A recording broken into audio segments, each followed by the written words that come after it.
प्रदेश के घोसी विधानसभा क्षेत्र के उपचुनाव में इंडिया गठबंधन की समाजवादी पार्टी के प्रत्याशी सुधाकर सिंह ने भाजपा के दारा सिंह चौहान को जबरदस्त पटाखा देते हुए मोदी योगी की भाजपा के होश बांध दी। G20 शिखर सम्मेलन के पहले घोसी ने भाजपा के लिए रंग में भंग डाल दिया है। इसी की समीक्षा करने के लिए कल टीवी लाइव पर एक परिचर्चा का आयोजन किया। परिचर्चा में भाग लिया वरिष्ठ पत्रकार प्रशांत टंडन, वरिष्ठ पत्रकार जयशंकर गुप्त, वरिष्ठ पत्रकार संजय कुमार सिंह, वरिष्ठ पत्रकार अजय शुक्ला, वरिष्ठ पत्रकार सुनील शुक्ला, राजनीतिक विश्लेषक प्रोफेसर हिंसानी, राजनीतिक विश्लेषक प्रोफेसर रविकांत और राजनीतिक विश्लेषक साध्वी और परिचर्चा का यशवंती टीवी लाइव के प्रधान संपादक राजीव रंजन श्रीवास्तव ने। तो आइए सुनते हैं इस परिचर्चा के प्रमुख हिस्साधार। अगर आपने अभी तक हमारा चैनल सब्सक्राइब नहीं किया तो इसको तुरंत सब्सक्राइब कर लीजिए। परिचर्चा पूरी सुनिएगा, ध्यान से सुनिएगा, वीडियो को लाइक अवश्य कीजिए और वीडियो को ज्यादा से ज्यादा शेयर कीजिए। और अगर आपने हमारा फेसबुक पेज अभी तक फॉलो नहीं किया तो फेसबुक पेज भी फॉलो कर लीजिएगा। तो आइए सुनते हैं इस परिचर्चा के प्रमुख हिस्साधार। तो दोस्तों, चुनावों से पहले बीजेपी के लिए एक बहुत बुरी खबर आई है। 6 राज्यों की विधानसभा सीटों पर उपचुनाव के नतीजों में जिस तरह बीजेपी को बुरी शिकस्त मिली है, उसने आने वाले चुनाव में जनता का मूड बता दिया है। पिछले दिनों कई सर्वे आए जिसमें अनुमान लगाया गया था कि इस बार एनडीए या कहें तो बीजेपी को सत्ता से बाहर होना पड़ सकता है, क्योंकि जनता अब बदलाव चाहती है। जनता चाहती है कि देश में पीएम मोदी का शासन अब खत्म हो और इंडिया गठबंधन को जीत मिले। हम इस कार्यक्रम में पहले भी ऐसे सर्वे पर चर्चा कर चुके हैं दोस्तों, और आज 7 विधानसभा सीटों पर उपचुनाव के जो नतीजे आए हैं उसने भी बता दिया है कि सर्वे में जो अनुमान लगाए गए थे, बताए गए थे, वो हवा हवाई नहीं है, बल्कि वाकई जनता अब देश की बागडोर किसी और को सौंपना चाहती है। खास बात यह है कि ये चुनाव देश के उत्तर, पूर्व और दक्षिण के राज्यों में हुए हैं, यानी केवल एक जगह की बात नहीं है। सारे देश का यही आलम है कि अब इंडिया को लोग सत्ता में देखना चाहते हैं और बीजेपी को सत्ता से आउट करना चाहते हैं। उत्तर प्रदेश, झारखंड, पश्चिम बंगाल, त्रिपुरा, केरल और उत्तराखंड, इन 6 राज्यों में सभी जगह जो अलग अलग समस्याएं हैं और मुद्दे हैं, और इन सभी जगहों पर बीजेपी अपने पैर जमाने में लगी हुई है। उत्तराखंड, उत्तर प्रदेश और त्रिपुरा में तो उसकी अपनी सरकार है। फिर भी त्रिपुरा की 2 सीटें जो विधानसभा की सीटें हैं, धनपुर और बॉक्सनगर, और इसके साथ उत्तराखंड की बागेश्वर सीट पर ही बीजेपी को जीत मिली है। आप समझ लीजिए कि मात्र त्रिपुरा और उत्तराखंड में बीजेपी को जीत मिली है। बाकी जगह इंडिया के आगे बीजेपी हांफते हुए बाहर दिखी। और इन उपचुनावों में सबसे खास बात जो थी वो घोसी विधानसभा का चुनाव था, जो उत्तर प्रदेश में है। उत्तर प्रदेश में बीजेपी की सरकार है। घोसी सीट पर पहले दारा सिंह चौहान का कब्जा था, जो समाजवादी पार्टी की टिकट पर जीते थे, लेकिन सत्ता के मोह में बीजेपी के साथ चले गए दारा सिंह चौहान। बीजेपी ने उपचुनाव में दारा सिंह चौहान को ही प्रत्याशी बनाया। लेकिन अब वो समाजवादी पार्टी के प्रत्याशी के हाथों बुरी तरह हार चुके हैं। बुरी तरह से मतलब यह है दोस्तों कि इस बार इस चुनाव में हार से बीजेपी की तो भद्द पिटी ही है, दारा सिंह चौहान के राजनीतिक करियर पर भी सवालिया निशान खड़े हो गए हैं। इस समय आप जो स्क्रीन पर देख रहे हैं, ये कुल 34 राउंड में से 33 राउंड आपके सामने हैं, और 33 के 33 दिखाई दे रहे हैं, सामने हैं। थोड़ा बहुत छोटे स्क्रीन पे है, लेकिन ये लगभग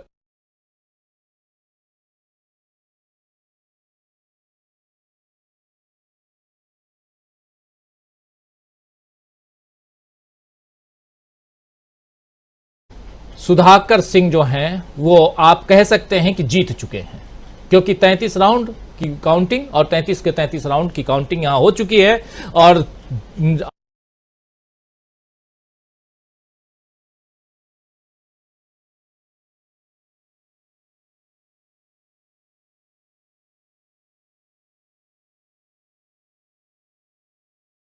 घोसी में घोषणा हो चुकी है, वॉन देख रहे हैं आप लिखा हुआ, सुधाकर सिंह जीत चुके हैं।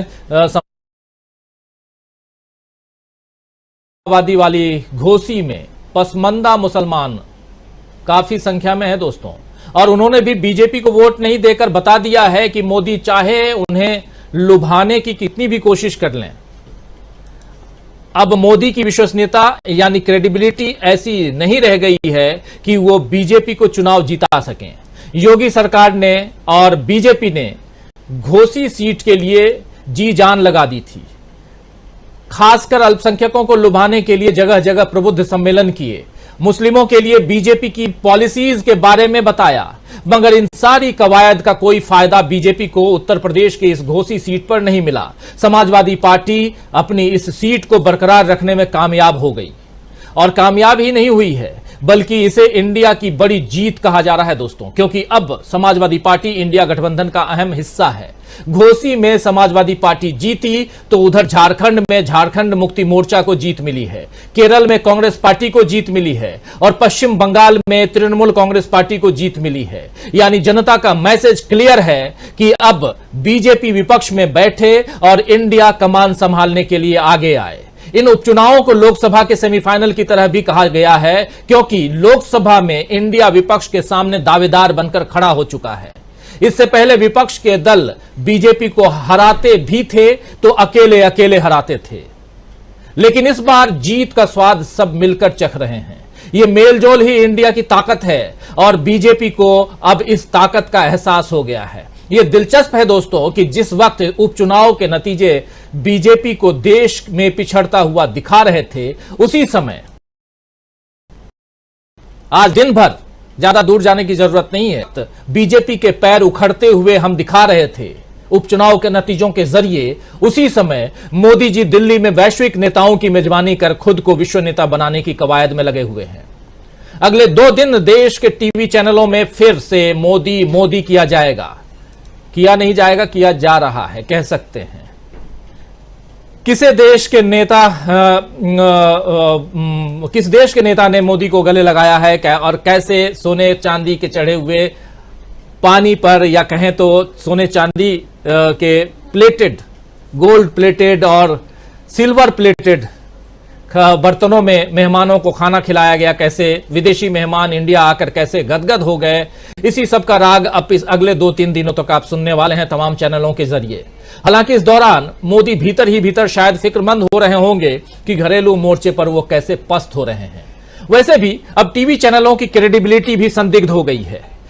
ये इसलिए कह रहा हूं यहां कि पहली बार कांग्रेस प्रवक्ता पवन खेड़ा ने तो साफ कह दिया है कि अगर चैनल आरएसएस के लोगों को राजनीतिक विश्लेषक बनाकर बैठाएंगे तो हम भी वैसे ही अपने विश्लेषक भेजेंगे। यानी कांग्रेस ने बता दिया है कि अब वो मीडिया को अपनी छवि और खराब करने नहीं देगी। यानी क्योंकि मीडिया के लोग करते क्या थे कि 5 लोगों को बैठाते थे, एक बीजेपी का प्रवक्ता, एक बीजेपी का समर्थक, एक संघ का प्रचारक, एक एंकर तो खुद बीजेपी का समर्थक होता है। ये सब मिला करके 5 लोग, और एक एनडीए का कोई घटक दल, उनका जो एनडीए है उसका कोई प्रवक्ता। तो 5-5 लोगों के बीच कांग्रेस या समाजवादी पार्टी या ऐसे दूसरे दलों के, विपक्षी दलों के नेताओं को बैठाकर उनकी लिंचिंग की जाती थी। सीधे शब्दों में कह रहा हूं, क्योंकि आप टेलीविजन पे बैठा के किसी की इस ढंग से बदनामी करें, बेइज्जती करें, तो वो भी किसी न किसी रूप से लिंचिंग ही होती है। खैर, छवि खराब करने अब कांग्रेस कह रही नहीं देगी। इधर राहुल गांधी ने तो यूरोप में धूम मचा दी है। आज उन्होंने फिर से प्रेस कॉन्फ्रेंस कर दी यूरोप में, और विदेशी मीडिया के सवालों का जवाब, यूरोप के यानी कि बेल्जियम की राजधानी ब्रसेल्स में वो प्रेस कॉन्फ्रेंस कर रहे थे राहुल गांधी, और विदेशी मीडिया के सवालों का, तमाम सवालों का जवाब दे रहे थे राहुल गांधी। राहुल का कोई मुकाबला मोदी कर नहीं पा रहे हैं, और इधर इंडिया के मुकाबले बीजेपी टिक नहीं पा रही है। उधर राहुल गांधी प्रेस कॉन्फ्रेंस कर रहे थे, और इधर जो बाइडेन का जो प्रशासन है वो मोदी जी से कह रहा था कि एक प्रेस कॉन्फ्रेंस साथ साथ कर लेते हैं बायलैटरल मीटिंग के बाद में, और मोदी जी का प्रशासन कह रहा था कि हम प्रेस कॉन्फ्रेंस नहीं करेंगे। इसके बाद जो कुछ हुआ है आगे, इस चर्चा में आगे हम बताएंगे, बात करेंगे उस पर। तो दोस्तों आइए आज न्यूज पॉइंट में चर्चा करेंगे कि क्या इंडिया के आगे पस्त हो गई है बीजेपी, क्या बीजेपी के वापस लौटने के दिन आ गए हैं, क्या अब उखड़ गए हैं बीजेपी के पैर, जो हम लिख रहे हैं। तमाम सवालों का जवाब ढूंढने की कोशिश करते हैं। आज बहुत बड़ा दिन इंडिया गठबंधन के लिए, 7 सीटों पे मुकाबला, और उसमें से 4 सीटें इंडिया गठबंधन जीतकर उसके बल्ले बल्ले हो रहे हैं। क्या ये मुकाबला जो है आगे भी जारी रहेगा, क्या ये रिजल्ट भी आगे जारी रहेगा, इन तमाम बातों से पर्दा हटाने की कोशिश करते हैं न्यूज पॉइंट में। आइए, हमारे साथ जुड़े हुए हैं कुछ वरिष्ठ साथी, उन सबसे आपका परिचय करवाता हूं। देखिए, हमारे साथ इस वक्त 6 नहीं बल्कि 7 वरिष्ठ साथी जुड़े हुए हैं। प्रोफेसर रविकांत जी हैं, प्रोफेसर अखिल स्वामी जी हैं, हमारे साथ संजय कुमार सिंह साहब हैं, सुनील शुक्ला जी हैं, मीनू जैन जी हमारे साथ जुड़ी हुई हैं, हमारे साथी जयशंकर गुप्त जी जुड़े हुए हैं और प्रशांत टंडन जी जुड़े हुए हैं। आप सबका स्वागत करता हूं, इस्तकबाल करता हूं इस कार्यक्रम में। और स्वागत इस्तकबाल आप तमाम दोस्त साथी शुभचिंतक आप सबका जो अब तक जुड़ चुके हैं, जुड़ने वाले हैं इस खास कार्यक्रम में। बहुत बड़ा दिन शुरू से कह रहा हूं और उखड़ गए हैं बीजेपी के पैर, ये भी हम लिख रहे हैं। सबसे पहले मीनू जी आपके पास ही आना चाहता हूं। सुबह से लेकर शाम तक बहुत सारी घटनाएं हो गई मीनू जी। पहली बात तो ये कि राहुल गांधी उधर प्रेस कॉन्फ्रेंस करते हैं, उसी वक्त इधर 7 में से 4 सीटें इंडिया के खाते में जाती हुई दिखाई दे रही थीं। अब तो सारे रिजल्ट आप सबके सामने है और उसके बाद G20 की धूम है। लेकिन पहले ये रिजल्ट है उसकी बात करें आपसे, आपके जरिए क्या कुछ किस ढंग से देखती हैं आप खासकर घोसी का चुनाव? अनम्यूट कर लीजिए जी। घोसी का चुनाव स्पष्ट है, इंडिया गठबंधन की जीत है। और जैसा आपने कहा कि मोदी जी का मन नहीं लग रहा होगा इस टाइम G20 में, क्योंकि उनके लिए इंटरनेशनल से इस वक्त उनका फोकस सारा अपनी घरेलू पॉलिटिक्स पे है, जो कि जिसके बारे में विदेशी प्रेस ने भी इस चीज को नोटिफाई किया है कि वो G20 का इस्तेमाल कर रहे हैं अपने घरेलू पॉलिटिक्स के लिए। और उसमें गिनाया जा रहा है कि क्या क्या उन्होंने दिल्ली को अपने उससे छा रखा है कटआउट से। तो मोदी जी का जो आज के जो रिजल्ट्स हैं वो सब बेकार हो गया है। इंडिया क्या मजाक बनाना, भारत बनाएंगे हम देश का नाम, 1 नेशन 1 इलेक्शन, इस दौरान उन्होंने क्या क्या जो शगुफे नहीं छोड़े वो सब फेल कर दिए जनता ने। और घोसी वास्तव में देखिए यूपी की सीट है और यूपी इनकी नाक का सवाल है। तो उस वहां पे जो दिखाया गया है, जो रिजल्ट आया, और कोई छोटी मोटी जीत नहीं है। विधानसभा इलेक्शन में इतना बड़ा मार्जिन से जीत होना, अभी जैसा बता रहे थे कि भाई अभी इलेक्शन जो इलेक्शन कमीशन की वेबसाइट पे ही आया है, बट ये सर्टेन है। तो वो एक बहुत बड़ी शर्मनाक बात है उनके लिए। लेकिन जाहिर है कि ठीक रहा, योगी जी के सिर पे फोड़ देंगे उसका, क्योंकि योगी जी वहां इंचार्ज है कि भाई यूपी के वो मुख्यमंत्री हैं और प्रधानमंत्री तो G20 में बिजी थे। तो नीचे वालों को देखना चाहिए था कि भाई ठीक हो रहा है या नहीं मैनेजमेंट, प्रधानमंत्री को क्या पता है, वो तो दुनिया को संभालने में लगे हुए हैं। तो ये चीज इसमें डेफिनेटली यही आने वाला है। लेकिन उत्तराखंड में मैं आपको इससे अलग बता दूं, उत्तराखंड में जो इनकी जीत आना चाहता था मीनू जी, जरा ये बताइए जरूर कि मात्र 2405 मतों से उत्तराखंड में बीजेपी की जीत हुई है, कांग्रेस की हार हुई है मात्र 2405 मतों से। क्या कारण रहा और क्या कांग्रेस ने इस पर क्वेश्चन भी किया था, क्या रिकाउंटिंग की बात भी उठी थी, क्या जरा बताइए। देखिए रिकाउंटिंग तो क्योंकि मार्जिन काफी बड़ा है तो रिकाउंटिंग इजीली एक्सेप्ट नहीं करेंगे, मेरा मानना ऐसा है। लेकिन ये हार जीत का जो गैप है 2022 में, जो वर्तमान में जो लड़ी है महिला पार्वती दास, इनके पति चंदन दास जो मंत्री भी थे उत्तराखंड मंत्रिमंडल में, उनकी मृत्यु हो गई थी अभी अप्रैल में। तो उसके वजह से हुआ है ये चुनाव। तो यहाँ बीजेपी ने अपनी वंशवाद की परंपरा को कायम रखते हुए उनकी पत्नी को टिकट दिया सहानुभूति वोट बटोरने के लिए, लेकिन उस तरीके से वोट मिले नहीं। वो पिछली बार जो उनके पति जो 2022 का चुनाव जीते थे, उनको उस वक्त वो 12,141 वोट से जीते थे। अब आप देखिए एकदम शूट डाउन कर गया, 10,000 वोट कम मिले हैं उनको, 1,20,000 के करीब टोटल वोट है वहां पे। तो वहां जीत का जो मार्जिन है वो बहुत कम रह गया। इसमें एक इंपॉर्टेंट बात ये थी कि उसमें अन्य पार्टियों की जो छोटी छोटी पार्टियां, यूकेडी है, आपका एसपी ने भी वहां पे खड़ा किया था अमेजिंगली, उसने 637 वोट काटे। एक यूकेडी ने, उत्तराखंड क्रांति दल वाले ने 857 वोट काट दिए, एक यूके परिवर्तन पार्टी वाले ने 268 वोट काट दिए। तो ये इस तरीके से वोट कटे, इससे ये सीधा परिलक्षित होता है कि अगर इंडिया गठबंधन के पैटर्न पे चुनाव लड़ा जाए, जहां भी बीजेपी का स्ट्रॉन्ग होल्ड है, तो जो ये उत्तराखंड में हुआ है ये ऐसा ना होता। यूपी में जो हुआ है, अगर उसी पैटर्न को ये पूरी ईमानदारी से रिलीजियसली फॉलो करें तो डेफिनेटली रिजल्ट कुछ दूसरा ही आएगा। और ये इनको अपनी स्ट्रेटजी बनाने के लिए इनफैक्ट ये इनको एक लैब जो लैब में जो टेस्ट हुआ है, उससे इंडिया गठबंधन को सामने एक रिजल्ट मिला है कि हमारी भविष्य में स्ट्रेटजी होनी क्या चाहिए। तो ये घोषित उपचुनाव ने डेफिनेटली इंडिया गठबंधन को एक बहुत बड़ा बूस्टर डोज दिया है, और जो आगे भी काम आएगा इनको स्ट्रेटजी तय करने में। जी राजीव जी। जी बिल्कुल बिल्कुल। देखिए दोस्तों, 7 उपचुनाव हुए, 7 असेंबली के उपचुनाव हुए। उपचुनाव जो हैं उसमें से सबसे पहले 3 जगह जहां बीजेपी जीती है, उसमें त्रिपुरा की 2 सीटें, और उसमें भी एक सीट पर बहुत मजेदार है, ये बॉक्सनगर सीट।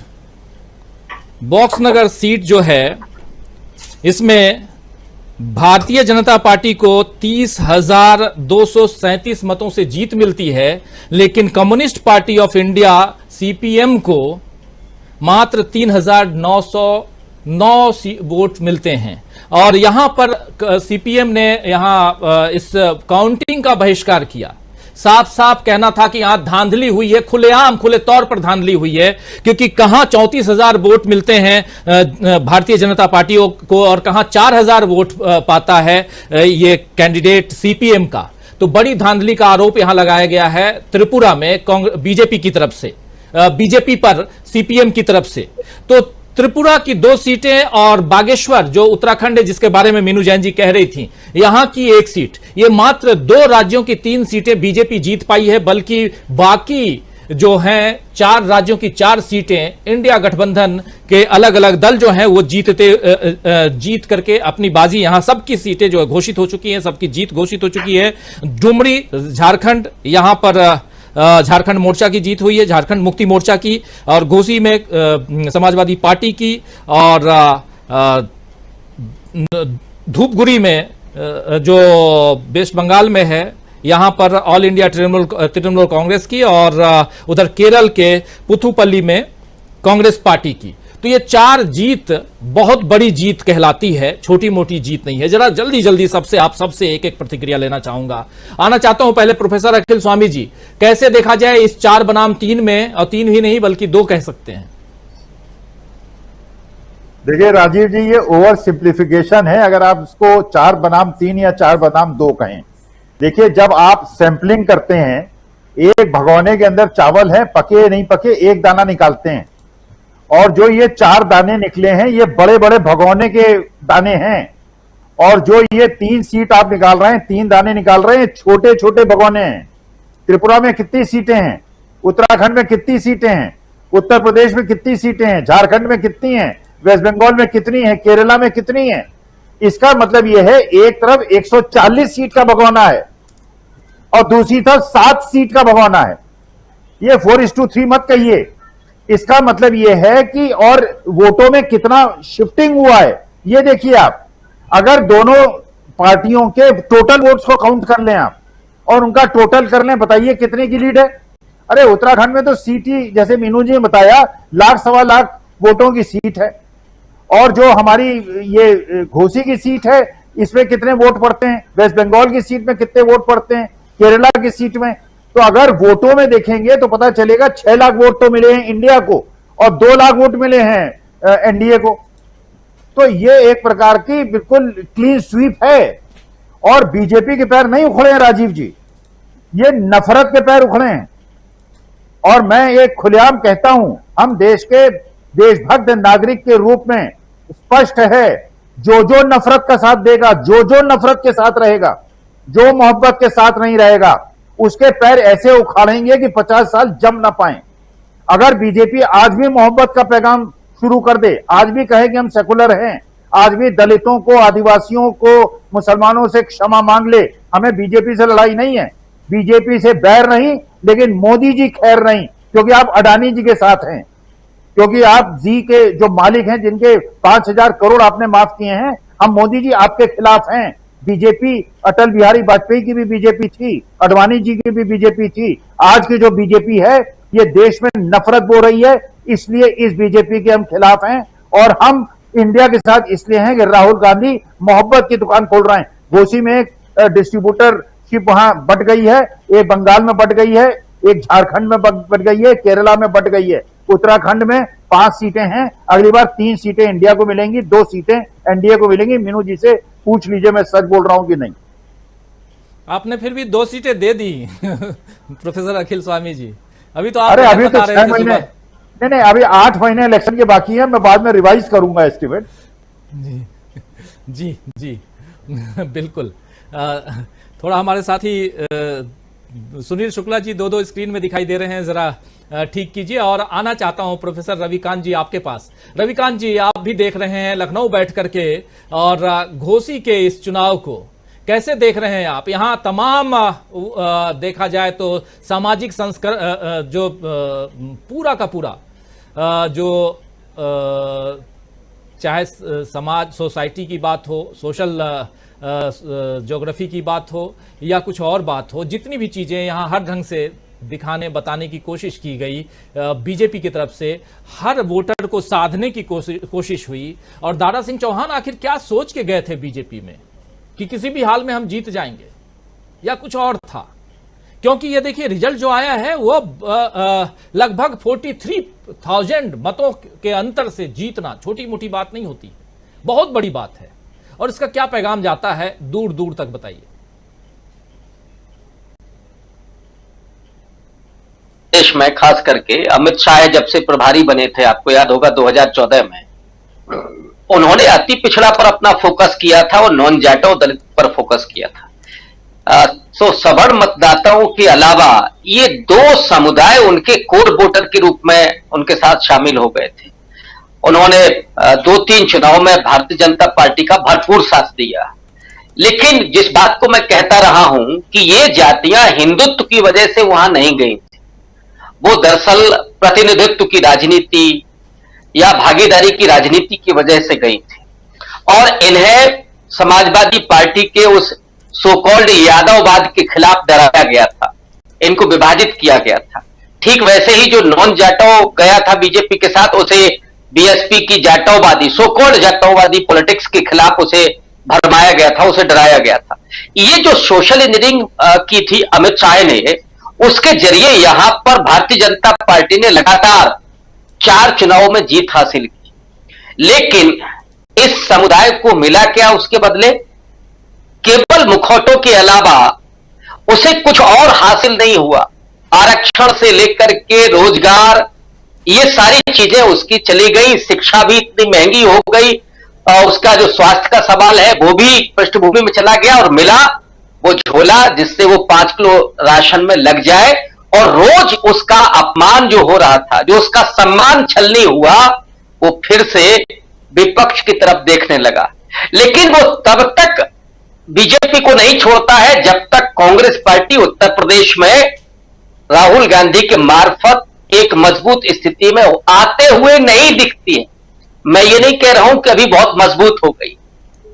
जो नैरेटिव राहुल गांधी की भारत जोड़ो यात्रा के बाद शुरू हुआ और एक मजबूत विपक्ष के रूप में कांग्रेस पार्टी यहां दिखने लगी और लोग चर्चा करने लगे, उस वजह से वे समुदाय जो बीजेपी के साथ गए थे वो वापस लौटने लगे। और इसीलिए दारा सिंह चौहान की हार को मैं सिर्फ योगी आदित्यनाथ की हार नहीं, बल्कि अमित शाह और नरेंद्र मोदी की हार के रूप में देख रहा हूं। उन्होंने जो सोशल इंजीनियरिंग की थी वो अब फेल होने जा रही है उत्तर प्रदेश में।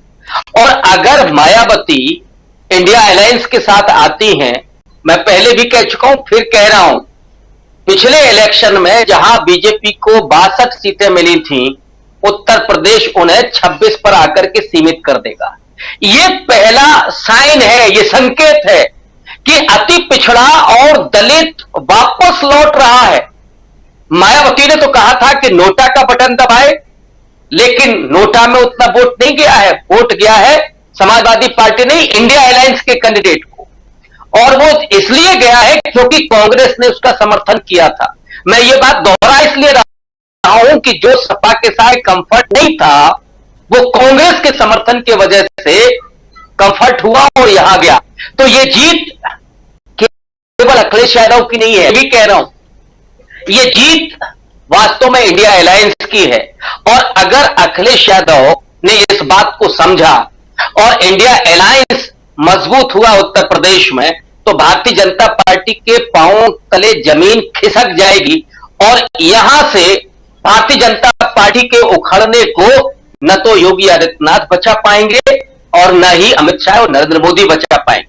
क्योंकि अब जब इस चुनाव में आप देखिएगा कि दो डिप्टी सीएम से लेकर के अनुप्रिया पटेल और संजय निषाद, इन सारे छत्रपों को लगाया गया था, फिर भी चुनाव हारे। और इसका संकेत खुद ओम प्रकाश राजभर को मिलने लगा था। कल उन्होंने शिवपाल सिंह यादव की बड़ी तारीफ की, दारा सिंह चौहान भी शायद इस बात को भांप चुके थे। तो चीजें बदल रही है, लोगों का मानस बदल रहा है, लोग बदलाव करना चाहते हैं।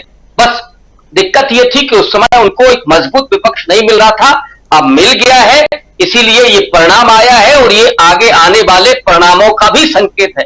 जी राजू जी, आने वाले परिणामों का भी संकेत है। सुनील शुक्ला जी, जरा आपसे समझूं, आप तो वहीं बगल में हैं, जरा आप बताइए कि ये कितना बड़ा परिणाम है, कितना बड़ा रिजल्ट है, या कितनी बड़ी जीत इंडिया के लिए है। और जैसा प्रोफेसर अखिल स्वामी जी और मीनू जी और प्रोफेसर रविकांत जी बता रहे थे कि ये एक छोटी सी तस्वीर है, लेकिन इसमें जो झलक है वो 2024 की दिखाई देती है। आप भी ऐसा मानते हैं?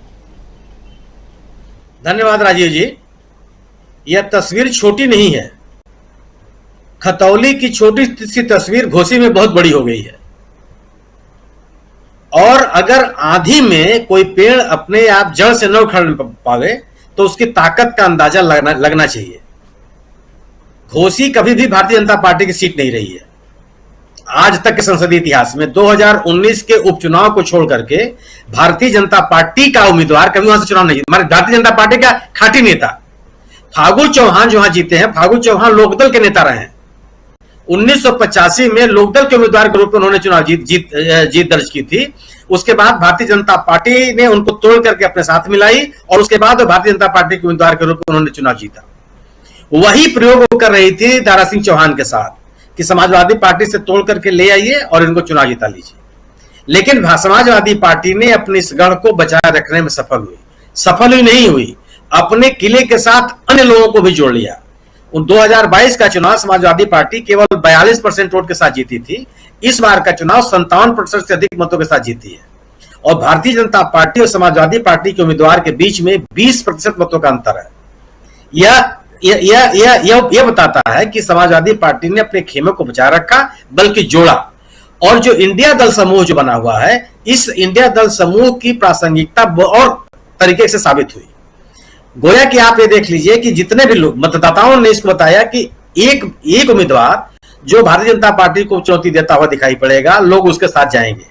उस इलाके की piece party, Bahujan Samaj party से टूट कर निकली हुई जनाधिकार पार्टी, किसी को भी कोई वोट नहीं मिला। 4 अंक पाने में इनकी पूरी ताकत लग गई।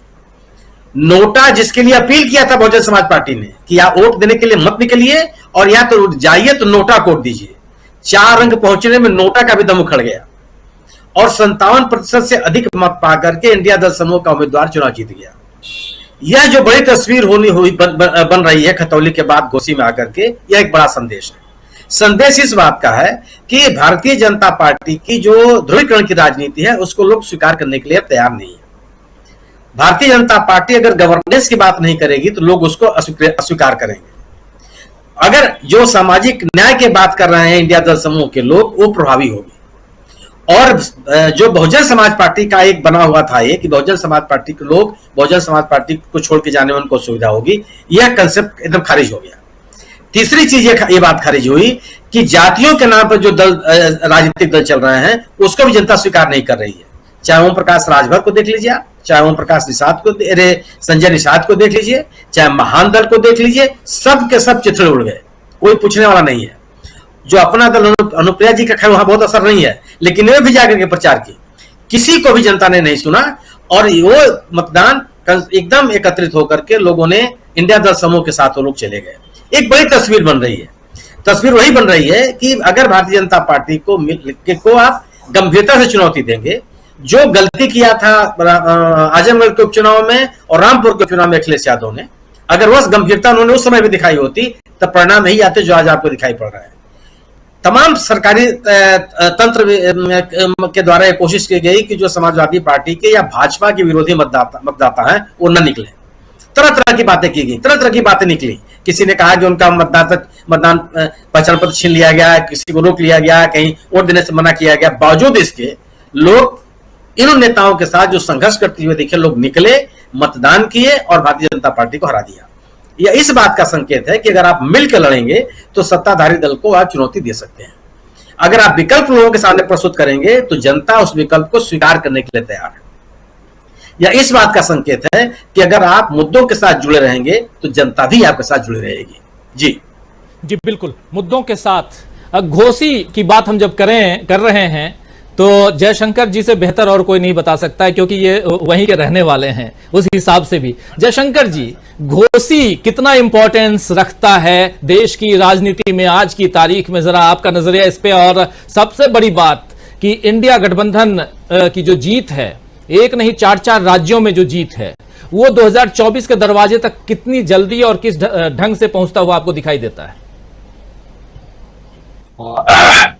देखिए राजीव जी, तो हमने 3-4 दिन पहले ही जो हम लोग की बातचीत हो रही थी उसी में हमने कहा था कि घोसी बे हारने जा रहे हैं, बुरी तरह से हारने जा रहे हैं। और देखिए, घोसी का महत्व सिर्फ इसी बात से नहीं है। घोसी का महत्व इसलिए भी है कि पूरी उत्तर प्रदेश की सरकार ने, पूरी भारतीय जनता पार्टी ने अपनी ताकत लगा दी थी। धन बल, सत्ता बल, सारे बल लगा दिए थे। मतलब कितने पैसे बटे हो गए घोसी के उपचुनाव में, ये कहना बड़ा मुश्किल है, इसका हिसाब लगाना मुश्किल है। आप समझ लीजिए इसी बात से कि हर बूथ पर कोई न कोई भारतीय जनता पार्टी का एक विधायक, एक सांसद, एक मंत्री या कोई बड़ा नेता, और विभिन्न जिलों से बुलाए हुए, कहीं कोई बिहार से, कहीं कोई गाजीपुर से, कोई बलिया से, कोई आजमगढ़ से, बगल के इलाकों से ला ला करके रिश्तेदारियों में, लोगों के घरों में जाकर बैठा दिया। सारे लोगों ने कन्वेंसिंग किया। मुख्यमंत्री खुद गए लगातार, उनके 2 उप मुख्यमंत्री गए, ब्रजेश पाठक और केशव मौर्य गए।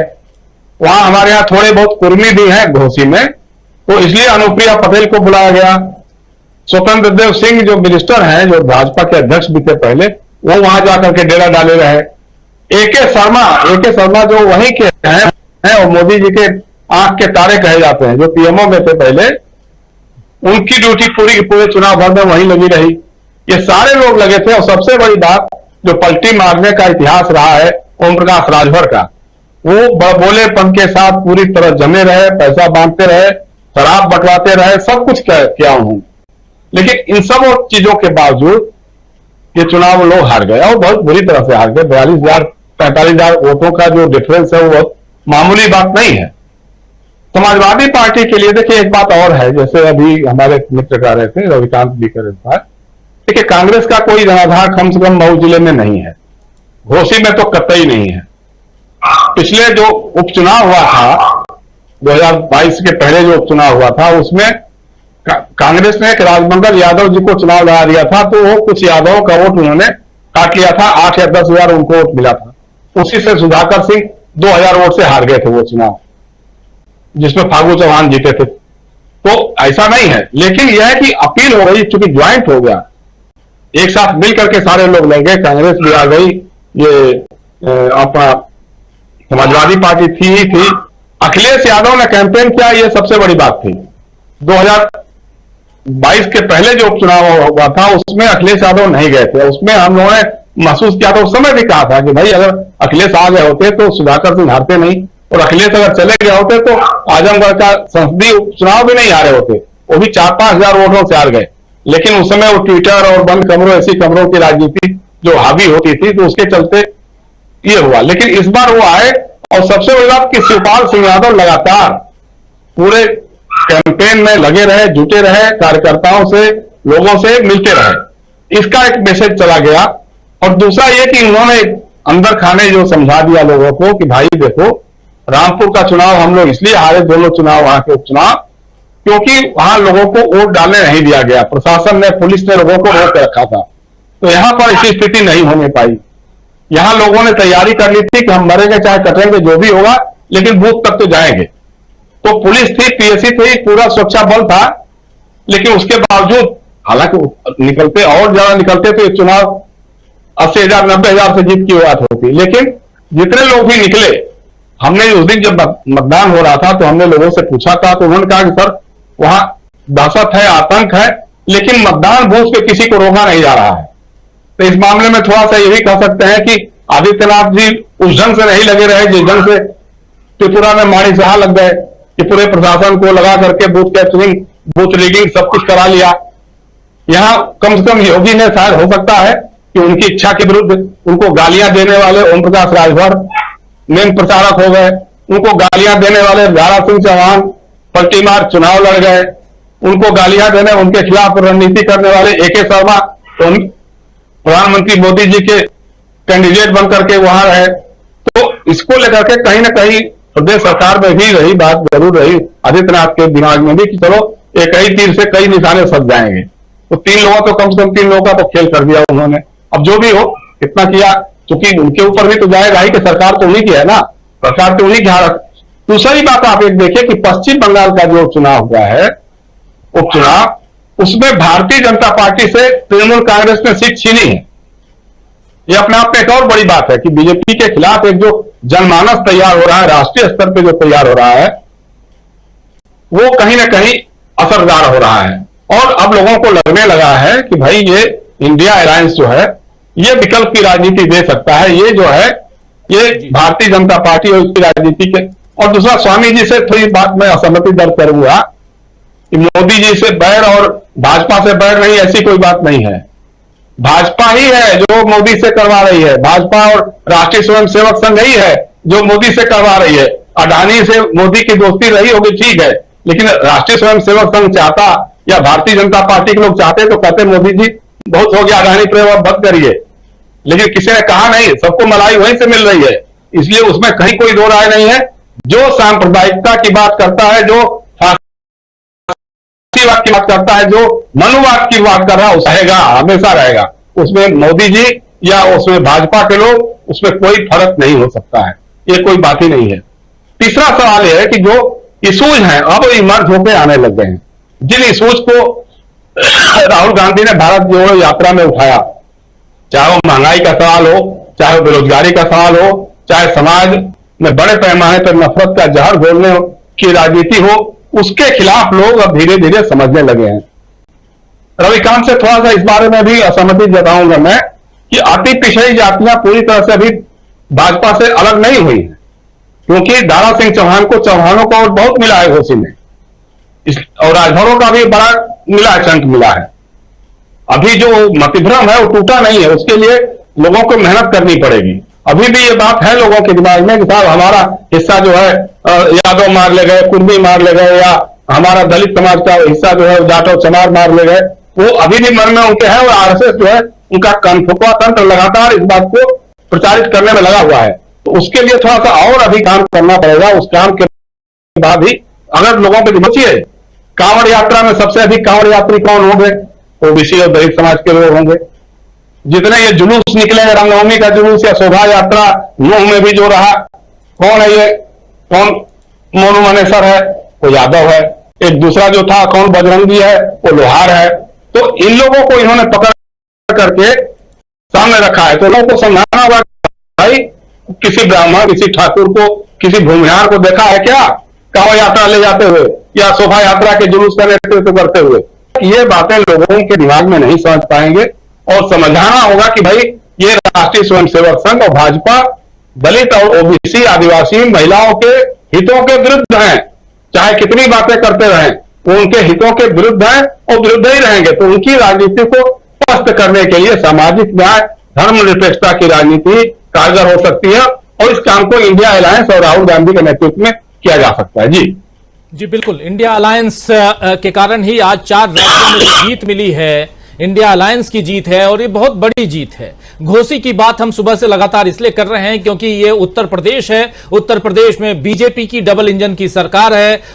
बने रहिए, चर्चा भी जारी है, परिचर्चा पूरी सुनिए। 80 सीटें उत्तर प्रदेश से आती हैं लोकसभा की, और कहा जाता है कि लोकसभा उसमें भी अगर जो ज्यादा से ज्यादा सीटें उत्तर प्रदेश में जीतता है उसके लिए दिल्ली का रास्ता आसान हो जाता है। क्या उत्तर प्रदेश का ये जो घोसी सीट है ये दिल्ली के लिए कुछ दिखा रहा है? ये सीट, इस सीट पर जीत हासिल करने के बाद क्या इंडिया अलायंस को कुछ दिख रहा है, कुछ उम्मीद दिख रही है क्या? 8 महीने का वक्त है। और जो बातें यहां जयशंकर गुप्ता जी कह रहे थे, बहुत इंपॉर्टेंट बात यहां कह रहे थे। सबसे बड़ी बात यहां जयशंकर जी कह रहे थे कि अभी बहुत काम करना बाकी है। बिल्कुल सही कह रहे हैं आप, बहुत काम करना बाकी है। अजय शुक्ला जी हमारे साथ जुड़ गए हैं। अजय जी, आपका स्वागत करता हूं इस कार्यक्रम में। और सीधे प्रशांत टंडन जी आपके पास आना चाहता हूं। प्रशांत जी, जब इंडिया अलायंस की बात होती है तो राहुल गांधी की बात होती है, राहुल गांधी की पदयात्रा की बात होती है।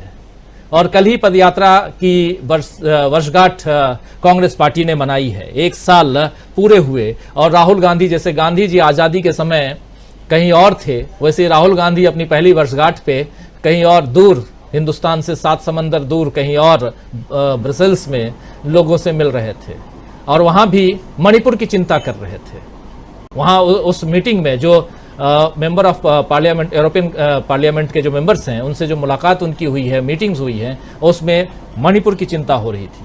तो देखिए, हर ढंग से, हर जगह अलग अलग ढंग से भले सही, लेकिन भारत की जो दशा है उस पर चर्चा हो रही है। राहुल गांधी बहुत आगे निकलते हुए दिखाई दे रहे हैं। लेकिन ये जितने भी चुनाव हैं, भारत जोड़ो यात्रा, उसके बाद इंडिया अलायंस और ये चुनाव, यहां से आगे की राजनीति, प्रशांत जी। देखिए, चुनाव राजीव जी बहुत कुछ रेखांकित कर रहा है और कुछ 2, 4, 5 बड़े स्पष्ट इंडिकेटर हैं कि राष्ट्रीय स्तर पर क्या हो रहा है। मैं इसको मान के चल रहा हूं कि क्योंकि ये बंगाल, झारखंड, केरल, वेस्ट बंगाल, उत्तर प्रदेश, त्रिपुरा, इतनी जगह का ये, और उत्तराखंड, इतनी जगह का सैंपल है ये, तो ये किसी बड़े सर्वे से कम नहीं है।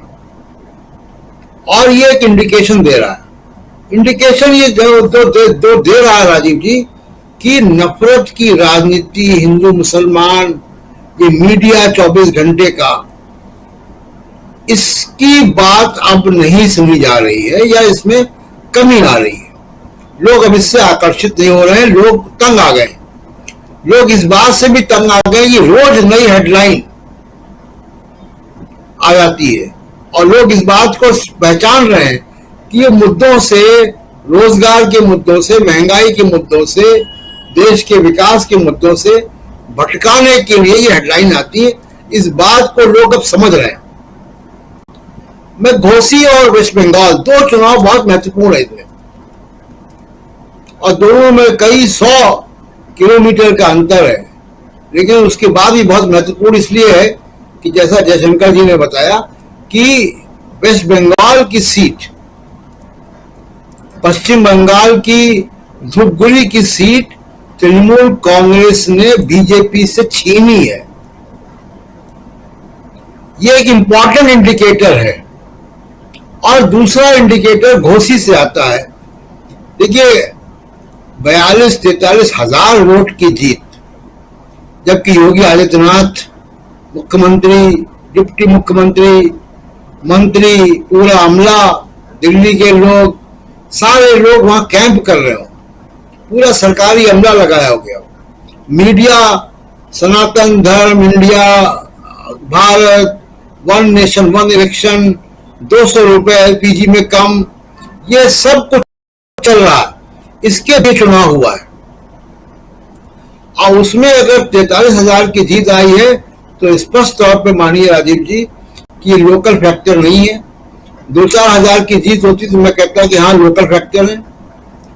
ये 43,000 की जीत का मतलब है कि समाज के कई सारे ग्रुप्स में एक मूवमेंट है बीजेपी से अलग, और ये पूरे उत्तर प्रदेश में या पूरे उत्तर भारत में का संकेत है। ये एक बात इसमें और जोड़ सकते हैं प्रशांत जी, उत्तराखंड की जो बागेश्वर सीट है उसमें मात्र 2400 मतों से बीजेपी की जीत है। 2405 वोटों से बीजेपी की जीत है मात्र। जो अभी मीनू जैन जी बता रही थी कि इससे पहले 12,000 से ज्यादा मतों से जीत थी, यानी 10,000 वोट कम होना, ये भी एक इंडिकेशन है। बड़ी बात है। वहां पे नेक एंड नेक फाइट होना का मतलब यही है कि वो भी एक उम्मीद है कांग्रेस के लिए। और उत्तराखंड में क्योंकि बीजेपी कांग्रेस मुख्य तौर पे 2 ही पार्टियां हैं, तो ये एक बड़ा इंडिकेटर जा रहा है। दूसरा एक और इंडिकेशन आप देखिए जो इन चुनावों से अलग हो रहा है। शाहरुख खान की फिल्म जवान सुपरहिट हुई है सारे रिकॉर्ड तोड़ के, और उस फिल्म में भी वही मुद्दे हैं जिन मुद्दों से देश दो चार है। उन्हीं मुद्दों के इर्द गिर्द वो फिल्म बनाई गई है, बहुत इशारों में बात की गई है।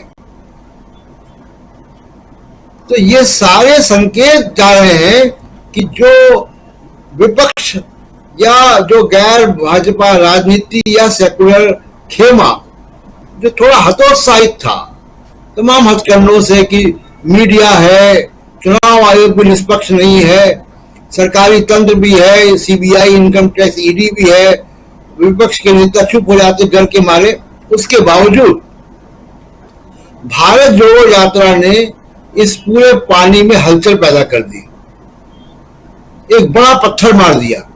वो हलचल से दिखाई दे रहा है और आप देखिएगा कि आने वाले वक्त में ये शुरुआत है, इसका असर विधानसभा के चुनाव में 2024 तक ये रहने वाला है।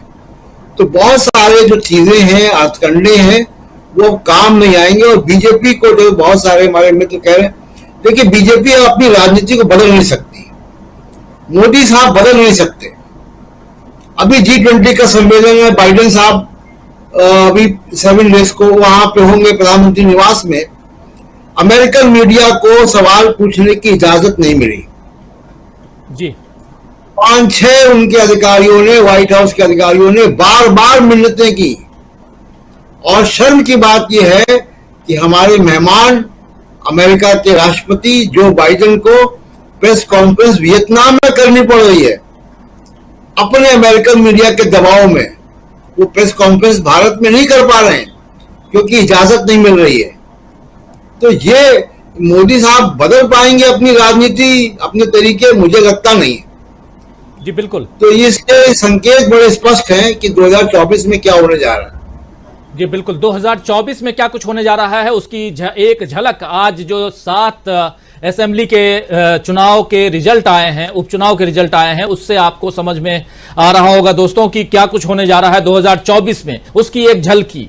और 6 राज्यों के आप कह सकते हैं कि वो सर्वे जो है वो अपने सामने है। 6 राज्यों में क्या कुछ होने जा रहा है, उत्तराखंड में क्या कुछ होने जा रहा है, ये 2400 मात्र मतों से जीतना भी बहुत बड़ी बात यहां दिखाती है कि कहीं ना कहीं कांग्रेस पार्टी यहां मजबूती के साथ, दमदारी के साथ और थोड़ा सा और जोर लगाती, या सत्ता पक्ष का जोर शायद रह गया होगा ज्यादा। मीनू जी से ज्यादा बेहतर और कौन बताएगा। अगली दफा जब उनके पास आते हैं तो उस पर भी चर्चा करेंगे, लेकिन एक बार पहले संजय जी आपके पास आता हूं, फिर अजय शुक्ला जी जुड़े हुए हैं, उनसे भी समझेंगे। संजय जी, क्या कुछ आप देखते हैं 2024 को लेकर के, ये तस्वीर कितनी साफ करती है, ये जो रिजल्ट है वो कितना साफ होता है? हमारे पास जो सैंपल है मैं उसी के आधार पे बात करता हूं। तो सैंपल में केरल को मैं छोड़ देता हूं, यूपी और उत्तराखंड जहां बीजेपी की सरकार है और बीजेपी मजबूत मानी जाती है, उसी की बात करता हूं। बाकी को छोड़ देते हैं। तो पश्चिम बंगाल इंपॉर्टेंट इसलिए है कि पश्चिम बंगाल में मोदी जी ने विधानसभा चुनाव में पूरा जोर लगाया था। तो अगर कुछ वहां बच गया था विधानसभा के चुनाव में, तो उसके बाद ये मोदी जी के अगेंस्ट में गया है और वहां तृणमूल कांग्रेस जीत गई है। तो ये भी हम माने कि अभी तक के प्रचार का असर मोदी जी का नहीं है या नेगेटिव है, तो वहां भी हो गया। उत्तराखंड में जैसा मीनू जी ने बताया कि वोट का अंतर बहुत कम हुआ है, तो जाहिर है उम्मीदवार का वोट, असल में हर पार्टी जीतने वाले को टिकट देती है, ये कोई छुपा हुआ नहीं है, उसमें बलात्कारी, चोर, डकैत सबको टिकट दिया जाता है और हर पार्टी देती रही है। तो उस हिसाब से उम्मीदवार का अपना वोट। तो उत्तराखंड का जो केस था कि कैंडिडेट की मृत्यु हो गई, उसके बाद उसकी पत्नी को उम्मीदवार बनाया गया, तो उम्मीदवार का वोट घटना नहीं चाहिए था, प्लस पत्नी है तो सहानुभूति वोट भी मिलना चाहिए था, उसके बावजूद घटा है। तो उससे हम समझ सकते हैं कि बीजेपी की हालत कितनी खराब हुई है। ये सिर्फ जो 10,000 वोट का अंतर है वो नहीं है, वो ये है कि उम्मीदवार तो वही है। अगर पत्नी को उम्मीदवार बनाया गया तो उम्मीदवार तो लगभग वही है, पत्नी के कारण सहानुभूति होना चाहिए था, वो नहीं मिला, उल्टे 10,000 के करीब वोट कम हो गए। तो बीजेपी की हालत इस हिसाब से बहुत खराब हुई है। उसी तरह से अगर घोसी का चुनाव हम देखें तो दल बदल का मामला था, तो दल बदल के मामले में पहले कर्नाटक में और अपना मध्य प्रदेश में जो कि दोबारा चुनाव हुए, तो भी कैंडिडेट जीत, वही कैंडिडेट दल बदल के बाद टिकट मिलने पर दोबारा जीत करके आ गए थे। महाराष्ट्र में राज्यपाल ने जो सब किया, उसके बाद उन्होंने इस्तीफा कर दिया, उन्होंने पद पर रहने से मना कर दिया और विधानसभा अध्यक्ष ने अभी तक उस पर फैसला नहीं किया है, तो वो चुनाव का मामला नहीं आया। तो बीजेपी भी समझ रही है कि दल बदल का क्या असर होता है, इसलिए महाराष्ट्र का मामला लटका हुआ है, अभी तक लटका हुआ है। तो ये वाला केस जो है, जिसका एग्जाम्पल है दल बदल का, कि अगर उम्मीदवार दल बदल करेगा या हम जीतने वाले को ही उम्मीदवार बनाएंगे, मतलब बीजेपी अगर जीतने वाले को ही उम्मीदवार बनाएगी तो क्या होगा, उसका ये एग्जाम्पल है। तो जीतने वाले को जब उम्मीदवार बनाया गया, कि जो जीता था तो वो उम्मीदवार बनाया गया, तो वो 45,000 वोट से हार रहा है, ये स्थिति है। और ये एग्जाम्पल तो इसी को दिखा रहा है कि पहले दल बदल करने के बावजूद लोग बीजेपी में जाकर जीत जाते थे, तो ये बीजेपी की पॉजिटिविटी थी या बीजेपी की लोकप्रियता थी। अब बीजेपी में जाने पर जीतने वाला भी हार जा रहा है, और थोड़े बहुत वोट से नहीं आ रहा है, भारी वोट से आ रहा है। जीता हुआ का 10,000 वोट कम हो गया, यहाँ 45,000 वोट से आ गया। तो बीजेपी की जो हालत हुई है वो उसके काम, उसके प्रशासन के कारण है और बहुत खराब है। ये मुझे इस नतीजे से यही दिखाई दे रहा है, और 2024 में जिस ढंग से चल रहा है और खराब होनी है। मतलब साफ है संजय जी कि अगर दल बदल करके आप बीजेपी में चले जाते हैं तो आपके पास जीत की गारंटी नहीं है। दारा सिंह जीत की गारंटी दी गई होगी जब एक साथ बैठे होंगे। अमित शाह के साथ एक जो फोटो अभी सोशल मीडिया पे काफी तैर रहा है, और यही कहा गया होगा कि चलो हमारे पास आ जाओ, और जीत की गारंटी तो है ही यहाँ पे, लेकिन ऐसा नहीं हुआ। अजय शुक्ला जी, आपके पास आना चाहता हूं। अजय जी, आपसे जरा समझूं कि कैसे देखा जाए अजय जी ये 2024 के चुनाव से पहले 7 उपचुनाव, और ये जो 7 उपचुनाव हैं इंपॉर्टेंस इसलिए रखते हैं क्योंकि इसमें इंडिया गठबंधन की 4 सीटों पर जीत हुई है, और चारों राज्य बहुत ही इंपॉर्टेंट हैं। और इसमें सबसे बड़ी बात, एक उधर वेस्ट बंगाल जहां तृणमूल कांग्रेस ने बीजेपी से सीट छीनी है, और दूसरा जो है जीत करके भी, हार के भी जीती हुई नजर आ रही है बागेश्वर सीट पर कांग्रेस पार्टी। जरा आपका नजरिया इस पे, और समझना चाहूंगा कि इसका असर 2024 पे कैसे देखते हैं अभी से। क्या इसको किसी सर्वे के हिसाब से हम लोग देखें जिस पे हम लोग चर्चा कर रहे हैं? देखिए, इसकी यदि हेडलाइन देनी होगी तो मैं ये देता कि मोदी की विदाई का संकेत। तो कमोबेश मैं इसको इस तरह से देखता हूं, और इसको क्यों देखता हूं, इसके पीछे लॉजिक क्या है। आप देखिए, घोसी की सीट जो जीती है इंडिया गठबंधन ने, वो सीट है जहां भारतीय जनता पार्टी का एक मजबूत आधार था। उन्होंने जिस तरीके से एनडीए के तमाम जो घटक दल हैं उनका उसमें पूरा इस्तेमाल किया, और उसके इस्तेमाल का नतीजा क्या हुआ कि इन्होंने बहुत बड़ी उम्मीदें लगाई थी। इसके बाद में जो उसकी है ओवैसी की पार्टी है, उसको लड़वाया गया, और उसको लड़वाने के बाद में कोशिश ये की गई थी कि किस तरीके से वो किया जाए। उधर मायावती का इस्तेमाल किया गया, मायावती की ओर से संदेश दिया गया कि आप नोटा का बटन दबाएं, ये करें वो करें, जो भी है।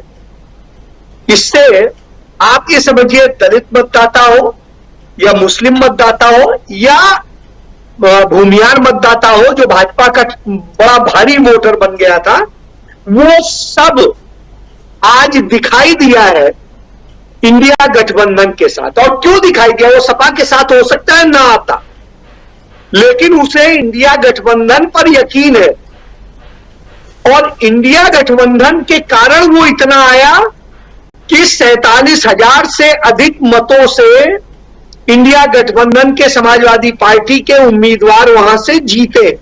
पहली चीज तो पहला ये। दूसरा, आप देखिए केरल में जो जीत है वो भी 37,000 से अधिक मतों की जीत है, और वहां पर भी इतनी बड़ी जीत में बाकी सबको धराशायी किया है। यह ये बताता है कि आज यकीन जो है उस पर है। फिर इसके बाद देखिए, बागेश्वर जहां पर कांग्रेस हारी है, वहां पर यदि आप देखेंगे बड़ा मतलब 2,500 वोट भी नहीं हुए हैं हार का अंतर, उससे भी कम वोटों से हारी।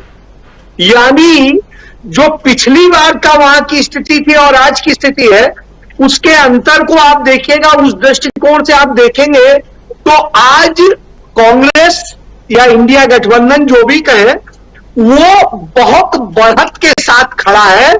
यह एक बड़ी चीज है और यह गढ़ था बीजेपी का।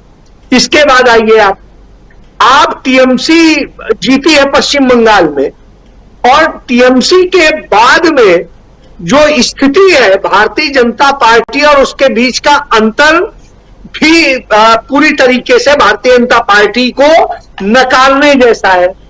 इसके बाद में आप यदि बात करेंगे अब कौन रह गया, हाँ झारखंड में आप ये समझिए कि वो सीट इसके पहले उनके पति के निधन के कारण वो खाली हुई थी, और वो जब लड़ती है भारतीय जनता पार्टी सहित पूरी ताकत लड़ती है, बावजूद इसके 17,500 से अधिक मतों से वो हारती है।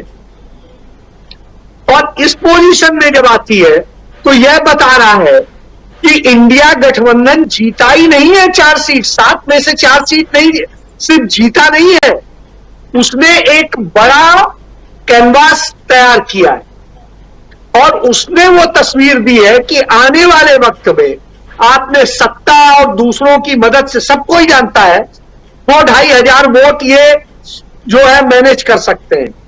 क्यों मैनेज कर सकते हैं? कहीं पे डार्क वोट है, कहीं कुछ है, कोई और चीजें हैं, तो उस स्थिति में आ जा। इसलिए वो अंतर आप बहुत बड़ा अंतर मत मानिए। इससे यह प्रतीत होता है कि यह जीत निश्चित रूप से इंडिया गठबंधन की 2024 में आमद का संकेत दे रही है और बहुत अच्छे से दे रही, और नरेंद्र मोदी भारतीय जनता पार्टी की विदाई का संकेत दे रही। ओसी की सीट इसलिए भी महत्वपूर्ण है, वो अयोध्या के भी पास है, बनारस के भी पास है, गोरखपुर के भी पास है। तो साहब आपके जो तीनों प्रयोग हैं, एक क्या कहते हैं भगवाधारी योगी आदित्यनाथ, एक गंगा के पुत्र क्या नाम है, गंगा मां ने बुलाया वाले नरेंद्र मोदी, और एक अयोध्या का मॉडल, काशी का मॉडल, ये सब के बाद में उस जगह से जीत के आ गए। तो यह आपको नकारने की शुरुआत हो चुकी है, और यह समझ लीजिए यह जो शुरुआत हुई है यह रुकने वाली नहीं, और यह इनके लिए अलार्म है। हालांकि इसकी शुरुआत तो शुरू हो गई थी हिमाचल प्रदेश से ही, लेकिन अब उत्तर भारत में भी होने लगी है, यह इसका संकेत है जी। और सुनिए, त्रिपुरा का और एक सेकंड में जिक्र कर दूं, उसके बाद खत्म करता हूं। त्रिपुरा में जो कांग्रेस नहीं हारी है, न वहां कांग्रेस लड़ाई थी, वहां पे सीपीएम हारी है।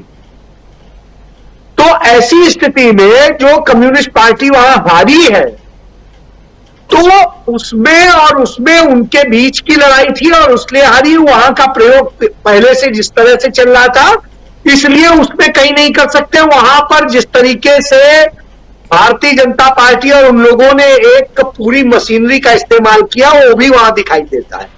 और यही चीज इन्होंने कोशिश की थी। घोसी में तमाम लोगों को वोट नहीं डालने दिया, तमाम सारी चीजों के प्रत्यक्ष वीडियो मौजूद है।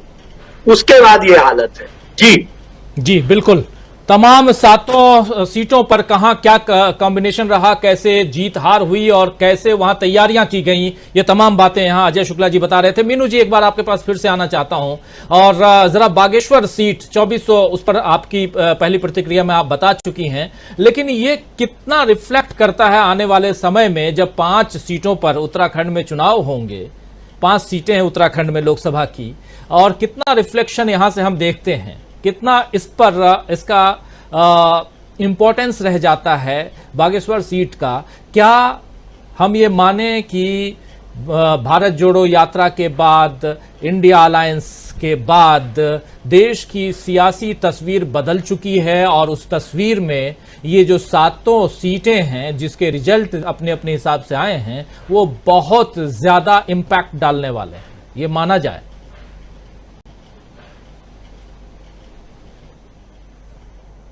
अनम्यूट कर लीजिए प्लीज। जी, मैं बागेश्वर की सीट से शुरुआत करूं तो इसमें एक और महत्वपूर्ण फैक्टर है। 10,000 वोट की तो कमी आई है भाजपा के लिए, इसमें यह भी महत्वपूर्ण है कि चंदन दास जो मंत्री जिनकी मृत्यु की वजह से सीट खाली हुई थी, वो इससे पहले 4 बार लगातार विधायक चुने गए थे इसी सीट से। तो इसमें इतने कम मार्जिन का होना, तो 2400 के करीब वोट से केवल जीत दर्ज होना, ये बड़ी शर्मनाक जीत है मेरे हिसाब से। और इसमें यहाँ पूरा जो होना चाहिए था, मुख्यमंत्री वहां डेरा जमाए बैठे थे, पूरा मंत्रिमंडल और सब वहां डेरा जमाए बैठे थे, उसके बावजूद ये स्थिति आई है। देखिए, मैं ये मानती हूँ, मेरा जो अपना आकलन है, ये शायद अग्निवीर योजना के जो आई है, क्योंकि ये इलेक्शन के बाद आई है इनकी अग्निवीर योजना, 2022 के जब इलेक्शन हो गए उसके बाद ये लोग अग्निवीर योजना लाया, और उसका भी एक इसमें झलक मिलती है, मतलब पब्लिक नाराजगी है। आपको ध्यान होगा, एक विनोद कापड़ी है, एक पत्रकार, उन्होंने एक वीडियो वायरल किया था टीवी के ऊपर अपने ट्विटर हैंडल पे, कि वहां का एक लड़का कुमाऊं का, गढ़वा, जो कि उत्तराखंड में ही है, वो सड़क पे दौड़ लगाता था रोज, मतलब अपने ऑफिस से, जहां वो होटल में काम करता था ढाबे में, वहां से वो अपने घर 10 किलोमीटर दौड़ के जाता था रात को। तो वो उनको अचानक मिल गया, तो उसे बताया कि क्यों लगा रहा है भाई दौड़, तो उसने बोला कि मैं फौज में जाने के लिए लगा रहा हूँ। तो मेरा ये कहना है कि उसका क्या हुआ होगा लड़के का आज, अगर उसको दोबारा ट्रैक किया जाए तो मेरे हिसाब से उसने ये दौड़ लगानी बंद कर दी होगी अब, क्योंकि यहाँ मायूसी बहुत है। और पिछले दिनों आपने देखा था कि ये जो अग्निवीर योजना में जितने भी रिक्रूट्स थे, उनमें से 68 रिक्रूट्स ने छोड़ दी ट्रेनिंग बीच में ही, उसमें बहुत बड़ी संख्या उत्तराखंड के लड़कों की थी। तो ये एक नाराजगी है। और यहाँ एक जबरदस्ती जो ये यहाँ मुस्लिम आबादी ना के बराबर है, बहुत कम मुस्लिम आबादी है, उसके बावजूद भी आपने देखा होगा पुरोला और विकास नगर में इन्होंने जबरन एक हिंदू मुस्लिम का मुद्दा उठा दिया। एक ये जो यूनिफॉर्म सिविल कोड है, आबादी वहां कुछ भी नहीं है मुसलमानों की, और उसके बावजूद भी उत्तराखंड में बीजेपी के मैनिफेस्टो में मुस्लिम इसका यूनिफॉर्म सिविल कोड का जिक्र था, और बता रहे हैं कि भाई ड्राफ्ट तैयार भी है, उसका रफ ड्राफ्ट आ भी गया है, और बड़ी हास्यास्पद अगर कोई पढ़े तो वो चीज है पब्लिक ने नकारा है कि भाई जिस चीज का यहाँ अस्तित्व नहीं है उसको आप बेवजह मुद्दा क्यों बना रहे हैं। तो ये कांग्रेस की, इसमें कांग्रेस के नेताओं को ये चीज बड़े क्लोजली ऑब्जर्व करनी चाहिए कि यहाँ ये यूकेडी जो एसपी और ये जो उत्तराखंड परिवर्तन पार्टी है, इनको इन छोटी हालांकि बिल्कुल मिनिस्क्यूल पार्टियां हैं, लेकिन ये लॉन्ग टर्म में नुकसान होगा इनसे। छोटी पार्टियों को मिला के भी अगर जैसे खड़े हो जाते हैं, यहाँ बहुत भारी इसमें नुकसान हुआ है, जीत का मार्जिन और कम रह जाता है यहाँ पे। अगर ये सारे एक से कोई एक यूनाइटेड कैंडिडेट खड़ा होता, तो मेरे हिसाब से तो उत्तराखंड की जनता ने जो इनकी जो नीतियां चल रही हैं, महंगाई है उससे, बेरोजगारी का तो यहाँ आलम इतना बुरा है कि पूछिए मत। बाहर का राज्य वैसी मनी ऑर्डर इकोनॉमी हुआ करती थी यहाँ पे अभी थोड़ा बहुत लोग करने लगे थे, बाकी का इस बार टूरिज्म का भी भट्टा बैठ गया, इतना ज्यादा लैंडस्लाइड हो रहा है, लोग परेशान है। जो 4 धाम यात्रा सड़क से खुश थे लोग उत्तराखंड के कि यहाँ पे हमें रोजगार मिलेगा, अब वो कह रहे हैं ये तो हमारे लिए आफत आई है, बह जाएंगे हम तो किसी दिन गंगा जमुना में। तो ये इसमें चीज है। और बाकी का आपके जो सभी ने पैनलिस्ट ने काफी डिटेल में इसका एनालिसिस कर दिया है, पूरे जो ये बाइपोल्स हुए हैं, इसमें सबसे इंपॉर्टेंट बात यही है कि देश के चारों कोनों का एक आपके मजाज जो जनता क्या सोच रही है उसका एक हमारे सामने एक ही सैंपल आया है। और ये जो इंडिया अलायंस है, इसको आप सोच समझ के थोड़ा सा ये इसकी तरफ स्ट्रेटजी बनाएं और बारीकी से अध्ययन करें, जैसे हम लोग कर रहे हैं यहाँ पे एक 100 वोट का और 200 वोट का। तो वो ही एक स्ट्रेटजी से चलेंगे तो हराना मुमकिन नहीं है। और मोदी जी की नींद डेफिनेटली उड़ी होगी आज तो, एक तो उत्साह तो होगा लेकिन पानी फिरा है, डेफिनेटली चिंतित होंगे बहुत ज्यादा। जी बिल्कुल, देश का मूड क्या कहता है इस पर कल एक कार्यक्रम हम लेकर आएंगे। हमारा भी पिछले दिनों सर्वे चल रहा था, वो सर्वे आज रात 12 बजे समाप्त हो रहा है और कल शाम हम उस सर्वे को लेकर आपके सामने आने वाले हैं। दोस्तों, किसी राज्य के विधानसभा के ओपिनियन पोल को नहीं, बल्कि देश का मूड आज की तारीख में क्या कुछ कहता है, कल वो सर्वे आपके सामने रखेंगे हम। और अगले शनिवार को आप आगामी विधानसभा चुनाव के ओपिनियन पोल को भी देखेंगे। तो काम बने रहिए, चर्चा भी जारी है, परिचर्चा पूरी सुनिए। तमाम चीजों पे जारी है और खासकर जो सर्वे है कि देश का मूड क्या कहता है वो कल आपके सामने हम पेश करेंगे। लेकिन चूंकि सर्वे की बात यहां चल रही है और याद भी आ गया कि हाँ इसकी सूचना आप सबको देनी है, तो ये सूचना और आप सब तक पहुंचा रहा हूं। सबसे बड़ी बात कि ये जो 7 राज्यों में चुनाव, 7 सीटों पर 6 राज्यों में जो चुनाव हुए, उपचुनाव, ये क्या ये भी कोई सर्वे है, इसकी चर्चा हम कर रहे हैं। और इस पर क्या भारत जोड़ो यात्रा का असर है, क्या इंडिया अलायंस का असर है, या सब कॉम्पैक्ट रूप से अगर देखा जाए, सब कुछ अगर एक जगह जोड़ा जाए तो क्या 2024 की तस्वीर बदलती हुई दिखाई दे रही है? आज का सत्तारूढ़ दल जो है उसे क्या चिंतित होना चाहिए आज की तारीख में? बहुत सारे ऐसे सवाल हैं, इन सवालों का जवाब यहां खोजने की कोशिश कर रहे हैं इस न्यूज पॉइंट के जरिए, और हमारे साथ 8 वरिष्ठ साथी जुड़े हुए हैं, सब अपने विचार रख रहे हैं। आना चाहता हूं प्रोफेसर अखिल स्वामी जी आपके पास, क्या देखा जाए 2024 के हिसाब से? तस्वीर बदलती दिखाई दे रही है, जो हम लिख रहे हैं उखड़ गए हैं बीजेपी के पैर, जबकि अजय शुक्ला जी कह रहे थे कुछ और लिख देना चाहिए था। सुधार दें जी, अजय जी सुधार दें हेडिंग।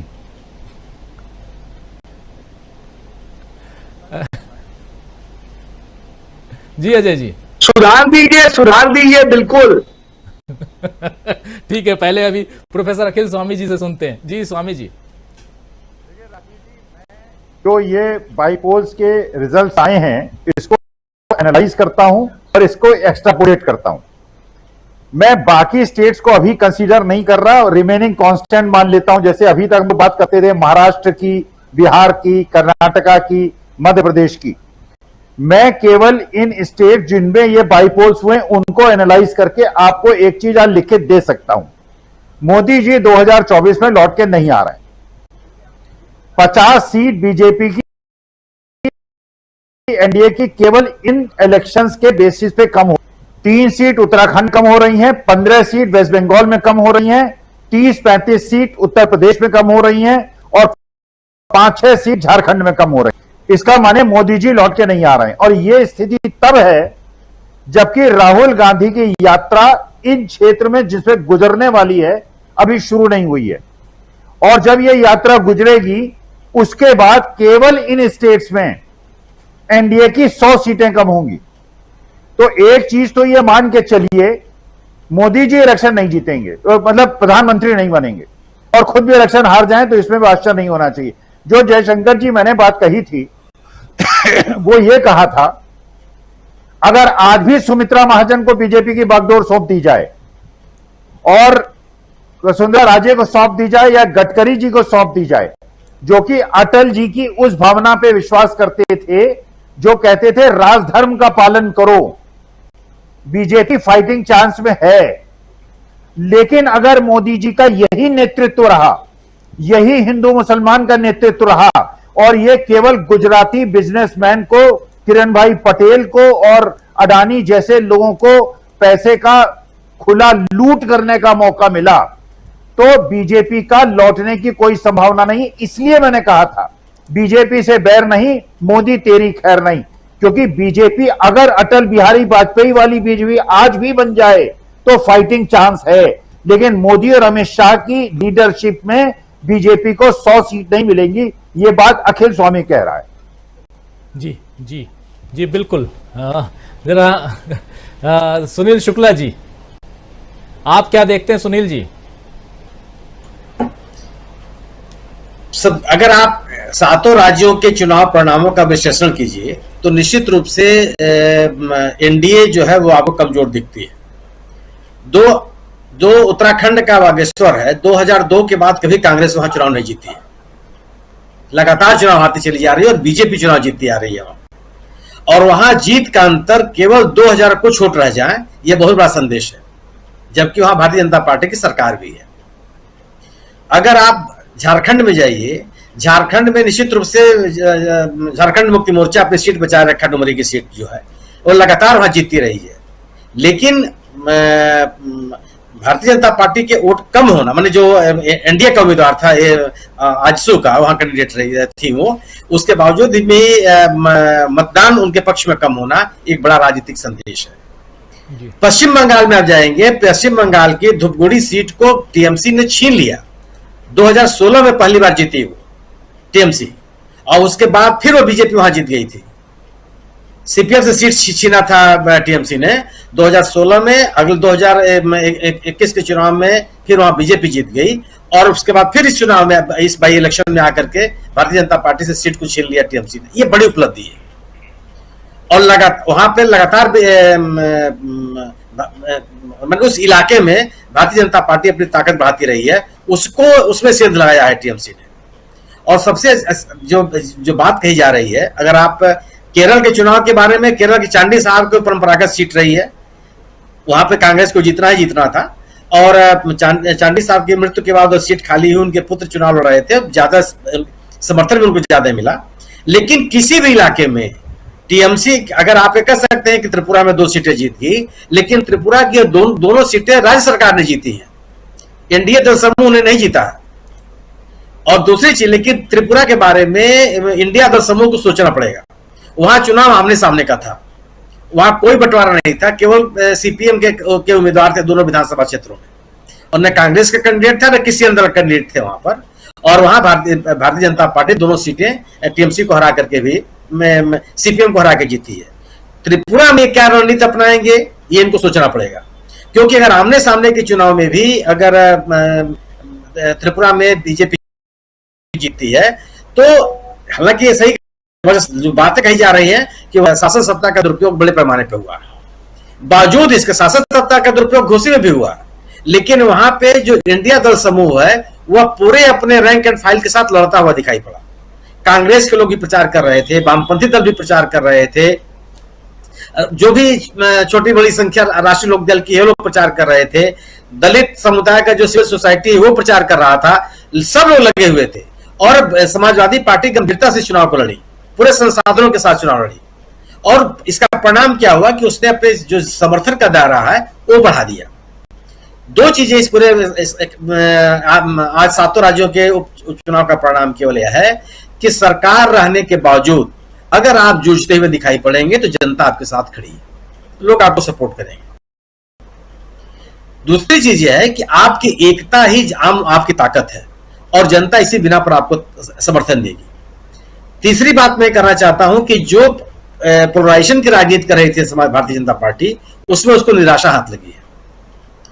जो ये कोशिशें की जा रही थी कि वह जातीय दलों को अपने साथ जोड़ करके अपने जनाधार को बढ़ाने में कामयाब हो जाएगी, उससे निराशा उसको हाथ लगी है। और मेरा अपना मानना है कि उत्तर प्रदेश में जो जीत का सिलसिला खतौली से शुरू हुआ है वो लगातार जारी रहेगा। खतौली पश्चिम की सीट थी जहां 2012 के चुनाव के 2012 के दंगे के बाद से पूरे के पूरे राजनीतिक समीकरण बदल गए थे, और जिन इलाकों में भारतीय जनता पार्टी कभी नहीं जीती उन इलाकों में भी चुनाव जीत के चली आई। लेकिन खतौली का चुनाव परिणाम का असर आपको दिखाई पड़ा नगर निगमों के भी चुनाव में। अगर मेरठ जैसे राज्य में, मेरठ जैसे जिले में भारतीय जनता पार्टी को पराजय का सामना करना पड़ा, तो ये संकेत है कि लोग भारतीय जनता पार्टी के खिलाफ मत देने के लिए तैयार हैं अगर एक मजबूत उनके पास विकल्प मिले। घोसी में इस बात को फिर से दोहरा दिया गया। अगर आप मतगणना ध्यान दीजिए, डुमरी की सीट जो झारखंड की थी, बहुत बाद में जाकर के लीड मिली है झारखंड मुक्ति मोर्चा को। बिल्कुल, पहले लग रहा था कि झारखंड मुक्ति मोर्चा से वो सीट छीन लेगी इंडिया गठबंधन, लेकिन जो एकता बनी रही, जो पूरे के पूरे दल इंडिया दल समूह के लोग मिलकर के काम किए, उसका ये परिणाम रहा कि लोग बिखरने नहीं पाए। लेकिन ये जरूर है, तृणमूल की तो बड़ी उपलब्धि है। तृणमूल ने भी मैंने तृणमूल के खिलाफ भारतीय जनता पार्टी ने कोई कसर नहीं छोड़ा था, वो जबरदस्त तरीके से चुनाव लड़ी है, पूरे संसाधनों के साथ भारतीय जनता पार्टी वहां चुनाव लड़ी। तो इस 7 राज्यों का संकेत है कि आपको अपनी एकता को न केवल बनाए रखना है, बल्कि वह जनता को भी इस बात का एहसास कराना। आपको अपनी मौजूदगी दिखानी पड़ेगी कि हम सत्तारूढ़ दल के साथ लड़ते हुए दिख रहे हैं। जो कार्य अखिलेश यादव ने अब किया है, यह कार्य उनको लगातार करना पड़ेगा अगर वो अपनी उपस्थिति। और मेरा अपना मानना यह है कि अखिलेश यादव ने जो चुनावी सभा की थी, उस चुनावी सभा में अगर इंडिया दल समूह के नेताओं को भी शामिल किए होते तो और एक बार राजनीतिक संदेश जाता हुआ। हालांकि तथ्य है कि न तो वहां कांग्रेस को क्या कोई असर है, कोई संगठन वहां नहीं है। जो कुछ भी है समाजवादी पार्टी है, वह राष्ट्रीय लोकदल का भी कोई संगठन नहीं है, वामपंथी जरूर मौजूद है। शुरुआती दिनों में आप याद कीजिए तो केवल वामपंथी या कांग्रेस वहां जीतती रही, झारखंड राय का बहुत बड़ा इलाका रहा है। लेकिन आज भी उनके कार्यकर्ता है, वो चुनाव जीते या हारे, सीपीआई, सीपीआईएमएल, सीपीएम तीनों के कार्यकर्ता वहां, और तीनों दल वामपंथी दलों के नेता लगातार वहां सक्रिय रहे। और यह भी बीएसपी का भ्रम टूट गया। बीएसपी अपने लोगों को बनाए नहीं रख सकती है अगर उसने अपने आप को भारतीय जनता पार्टी से अलग नहीं किया। वो लोग उसके साथ जाने के लिए तैयार नहीं होंगे, वो एकदम अप्रासंगिक बनकर रह जाएगी। गोया के इस चुनाव, इस सातों, आपने सही कहा कि ये सातों विधानसभा राज्यों में हुआ विधानसभा चुनाव एक बड़ा जनमत संग्रह है। इस बात का जनमत संग्रह है कि सत्ता में रहने वाले लोग अपने गवर्नेंस की बात करें, अपने उपलब्धियों की बात करें, गवर्नेंस के दौरान जनता के हित में किए गए कार्यों की बात करें, और अगर अन्य मुद्दों पर लोगों को भटकाने का प्रयास करेंगे तो लोग भटकने के लिए तैयार नहीं है और लोग सरकार से सवाल पूछेंगे। जी जी जी, बहुत। और यहाँ एक इम्पॉर्टेंट बात आप रख रहे हैं, वो भी समझना जरूरी है।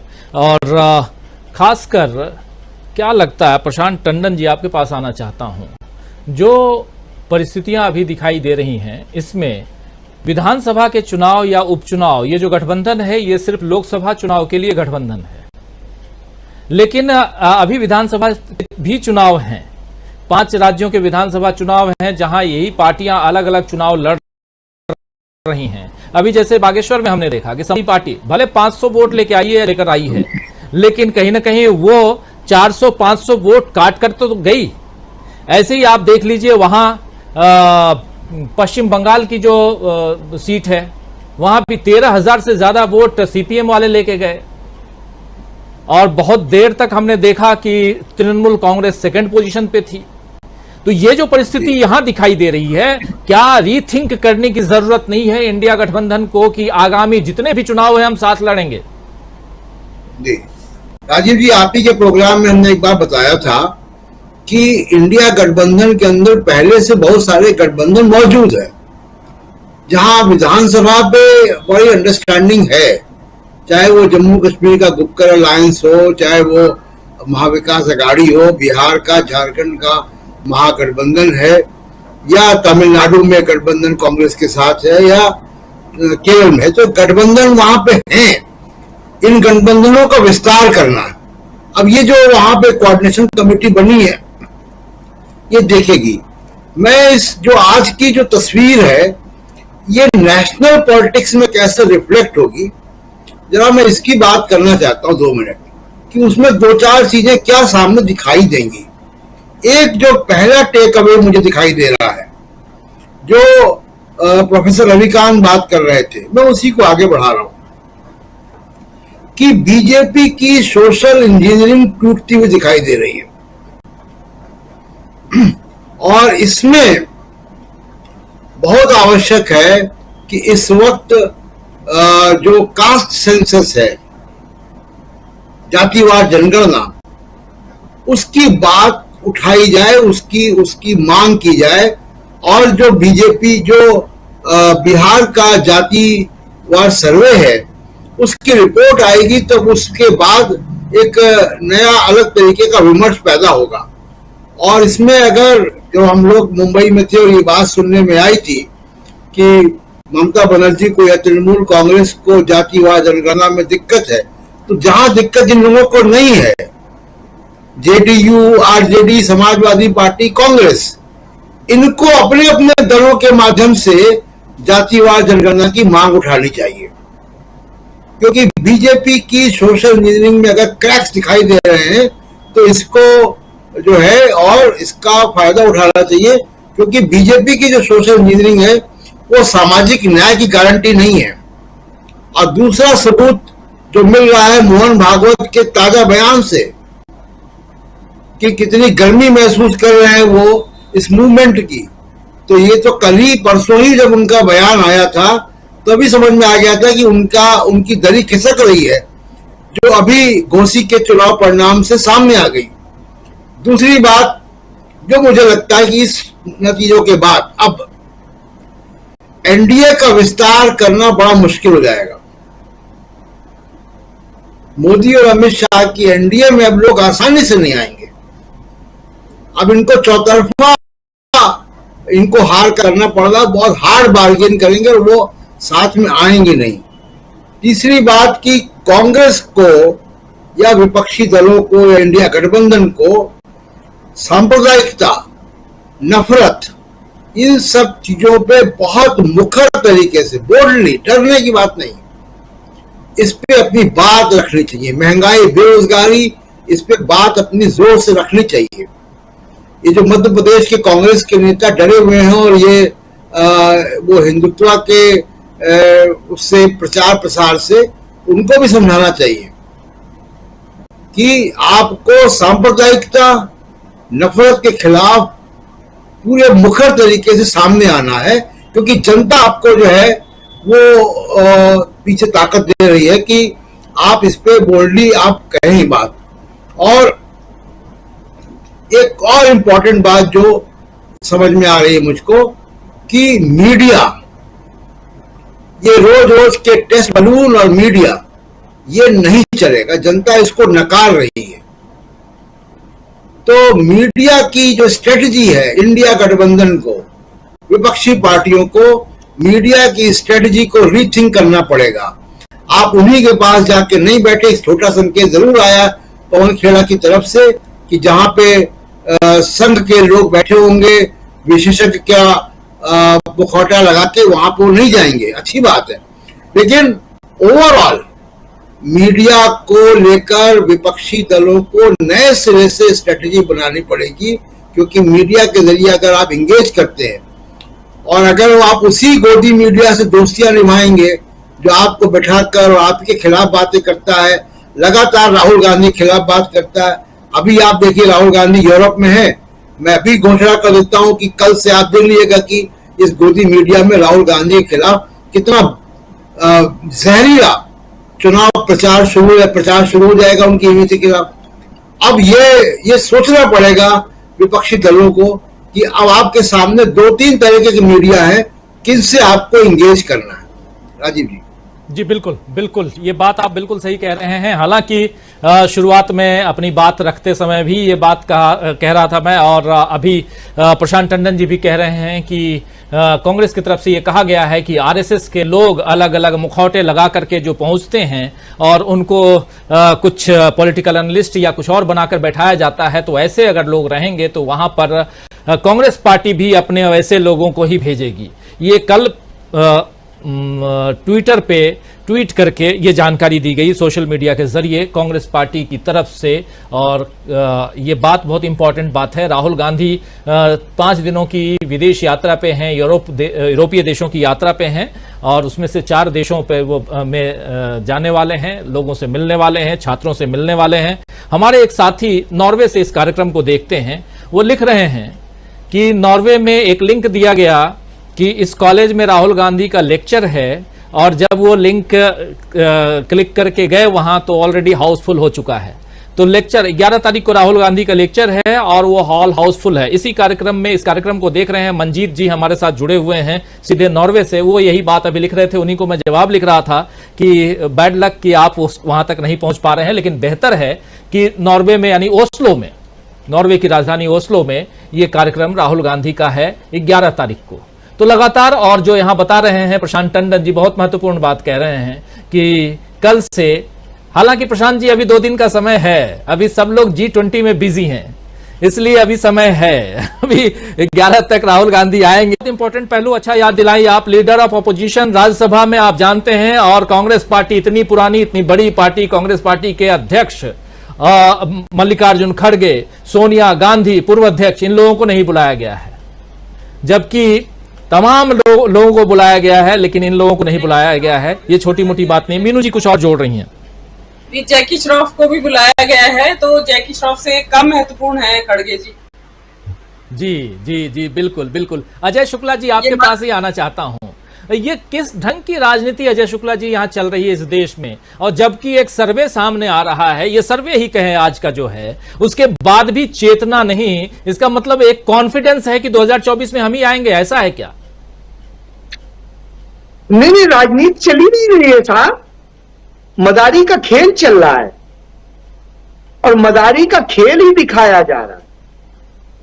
अब मदारी का खेल बहुत देर देख लिया लोग, अब उसके बाद में वो अपने रास्ते और काम पर चलना चाहते हैं। और जब वो काम पर चलेंगे तो नतीजा यही होगा कि 70% लोग इन्हें नकारने के लिए बैठे और आने दीजिए वक्त 70% लोग नकारेंगे। ये आपके चैनल पे मैं बड़ी जिम्मेदारी से कह रहा हूं और इसका आंकड़े का एक एक मेरा एनालिसिस है। यदि आप कहेंगे किसी वक्त टाइम देंगे तो सिर्फ इसी पर एनालिसिस कर लेंगे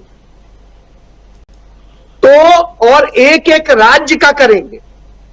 साहब, जिस तरह की स्थितियां हैं, बदलाव है, वो अभी थोड़ा सा लोगों को स्वतंत्र होने दीजिए, क्योंकि आज स्थिति ये है कि 2014 के बाद में जो लोगों को बेड़ियों में जकड़ दिया गया है, तमाम लोग बोल नहीं पा रहे हैं, डर रहे हैं। वो कहते हैं वक्त आने पे दिखा देंगे और उनमें तमाम सारे भाजपा से भी जुड़े हुए लोग हैं, उनके वोटर्स भी।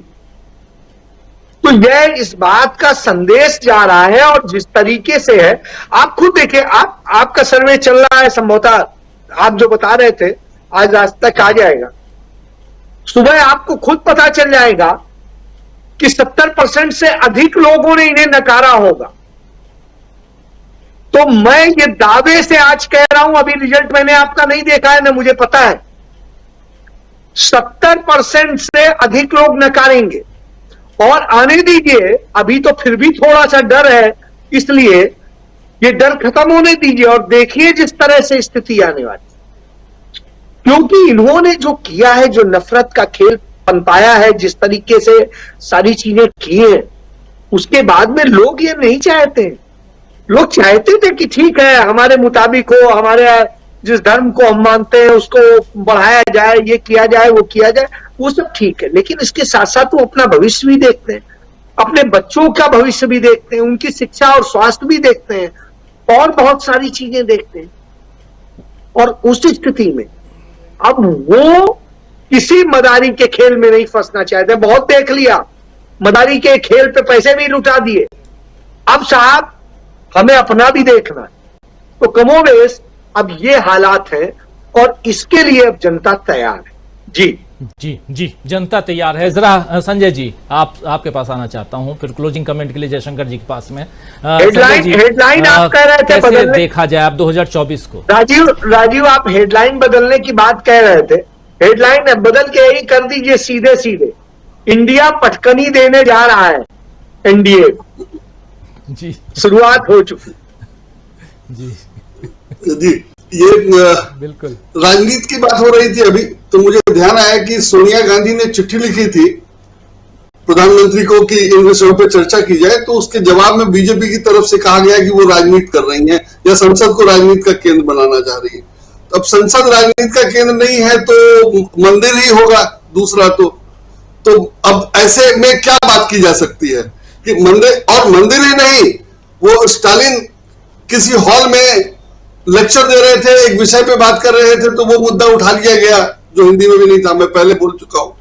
तो राजनीति का तो यह लेवल है कि संसद में राजनीति नहीं होगी, माइक बंद कर देंगे, जो बोला जाएगा उसको रिकॉर्ड से निकाल देंगे और मंदिर में राजनीति करेंगे। या पता नहीं कितनी बार प्रधानमंत्री पूजा कर चुके हैं और कितनी बार ये कर चुके हैं।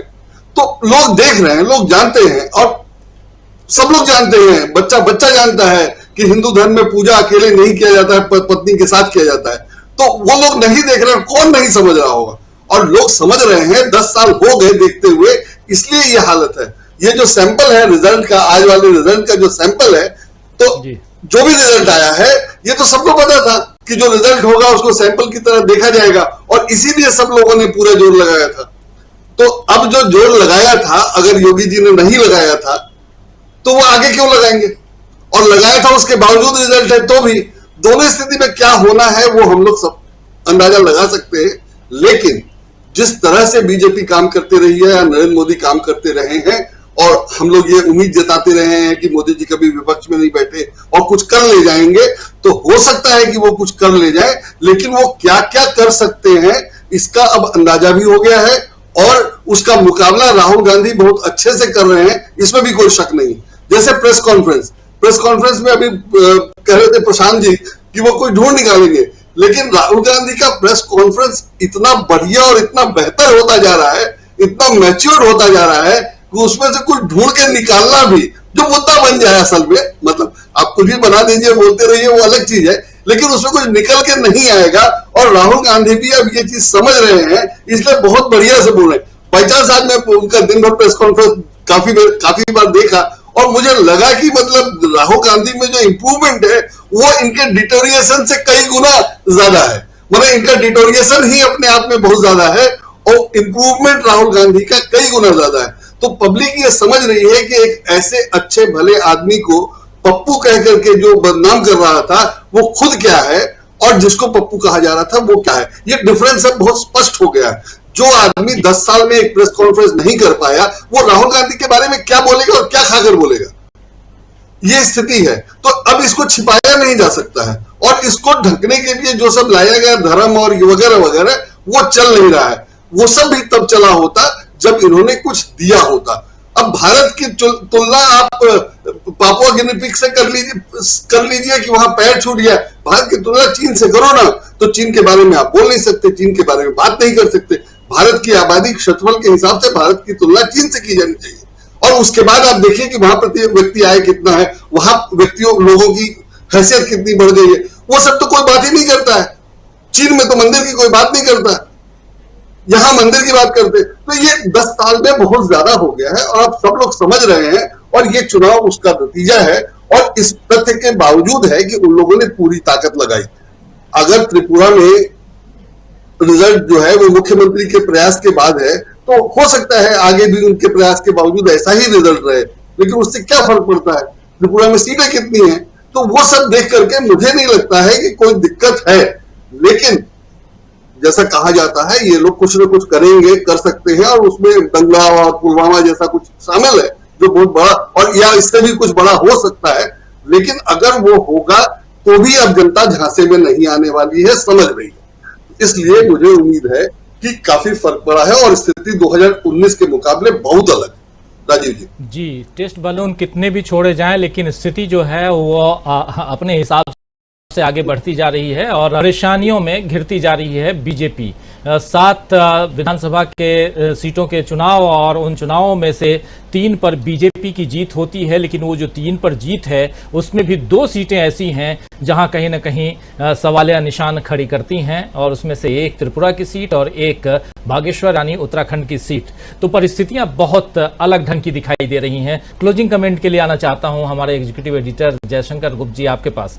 जयशंकर जी, आपसे जरा समझूं कि यहां से G20 के तामझाम के साथ जहां मोदी जी के पोस्टर सबसे आगे वो चल रहे हैं और दुनिया भर के नेता उनके पीछे चल रहे हैं, ऐसे पोस्टर लगे हुए हैं पूरे दिल्ली में। तामझाम है, सोने चांदी के कोटेड बर्तन में खाना खिलाया जा रहा है। पान मसाले होंगे कि नहीं पता नहीं, लेकिन चूंकि बारातियों का स्वागत पान मसाले से और बचपन से ये ऐड देखते आए हैं इसलिए ध्यान आ गया। तो इन सब के बीच भारत मंडपम सजकर तैयार है यहाँ प्रगति मैदान का, देख ही चुके हैं हम लोग। आपसे समझूं जरा, ये जो तामझाम है ये 2024 तक बरकरार रहने वाला है या ये 2 दिन में खत्म हो जाएगा? नहीं, इस पर तो इन 7 विधानसभा सीटों का जो चुनाव है इसने पानी फेर दिया है। इसलिए अब इसकी जो जितनी धूम धूम की आप कल्पना कीजिए राजीव जी कि अगर इन 7 विधानसभा सीटों के उपचुनाव उल्टी दिशा में नतीजा आया होते तो क्या होता। अगर खासतौर से उत्तर प्रदेश में घोसी की जो सीट थी और भारतीय जनता पार्टी ने जीत लिया होता, आज हमारे जो टीवी चैनल हैं, जिसको मोदी मीडिया कहिए चाहे मोदी मीडिया कहिए कोई भी मीडिया कहिए, आज उनकी सुर्खियां क्या होती। लेकिन आज इस पर कोई चर्चा नहीं कर रहा है। आप ये देखिए कि जिस समय ये विधानसभा के उपचुनाव हो रहे थे क्या नहीं किया गया। इंडिया बनाम भारत का मामला आ गया, सनातन धर्म की बात आ गई, सनातन धर्म खतरे में है जी। तो तमिलनाडु से उदय स्टालिन बोल रहे हैं सनातन धर्म को खत्म कर दिया जाएगा और ये खत्म हो जाएगा जी, ये सारी बातें उठाई गई।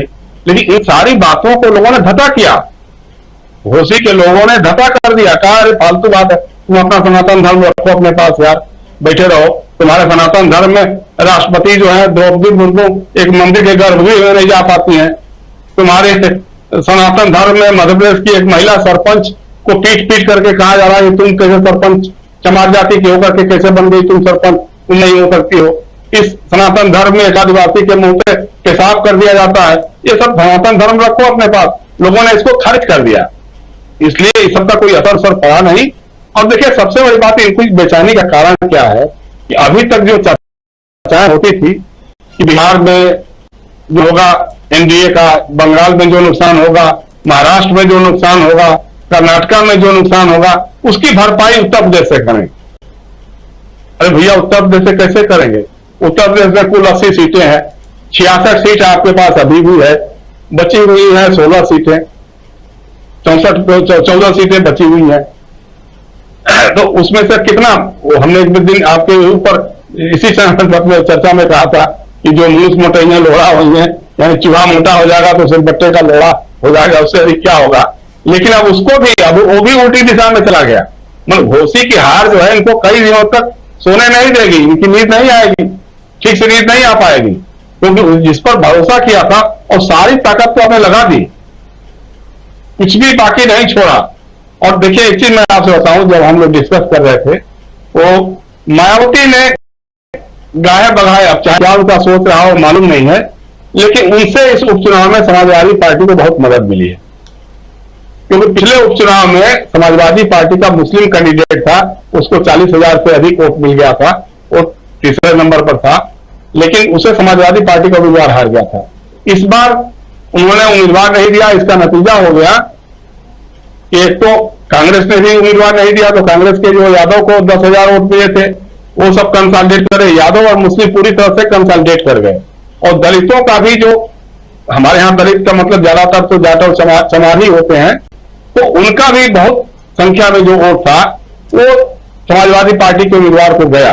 जो खासतौर से नए लड़के हैं, यंग लड़के हैं, जिनको लग रहा है कि मायावती जी उनके वोटों का सौदा करती हैं, वो पहले से ही उनको लग रहा था कि जो जय भीम और जय लोहिया का नारा जो दिया जा रहा है, उस नारे पर में दम है, उसके साथ अगर हम लोग साथ रहेंगे तो आगे बढ़ जाएंगे। और फिर जो इंडिया अलायंस की बात आई, जो राहुल गांधी के प्रति एक आकर्षण, जो इस सबको मिला करके लोगों ने तय किया। तो मेरा कहना है कि मायावती ने भी, चाहे उनका सोच कुछ भी रहा हो, एक तरह से मदद ही की इस गठबंधन की इस चुनाव में। अब ये सवाल उठता है, जैसे तरह से 7 राज्यों में हो गया, 7 सीटों का हो गया, अब राजस्थान है, मध्य प्रदेश है, छत्तीसगढ़ है, तेलंगाना है, मिजोरम है। मुझे लगता है कि इन 5 राज्यों में भी भारतीय जनता पार्टी हारेगी और ये असली सेमीफाइनल होगा। इसके बाद लोकसभा के चुनाव होने वाले होंगे।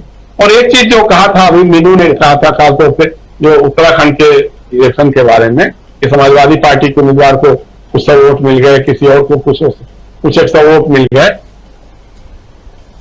जो गठबंधन धर्म होता है, गठबंधन राजनीति का जो धर्म होता है, उसका पालन इसके नेताओं को करना पड़ेगा। पार्टी छोटी हो या बड़ी हो, उनके साथ आपको लगातार संवाद समन्वय बनाकर काम करना होगा। अगर कांग्रेस के लोग अगर गए होते समाजवादी पार्टी के नेतृत्व के पास, उनके लोगों के पास, कि भाई आप अपना उम्मीदवार मत लगाइए वहां पे, क्योंकि आपकी पार्टी का वहां कोई खास जनाधार नहीं है, लेकिन आपके उम्मीदवार को 1000, 2000, 5000 जो भी वोट मिलेगा, उससे इंडिया का ही उम्मीदवार हार जाएगा, हमारा उम्मीदवार हार जाएगा।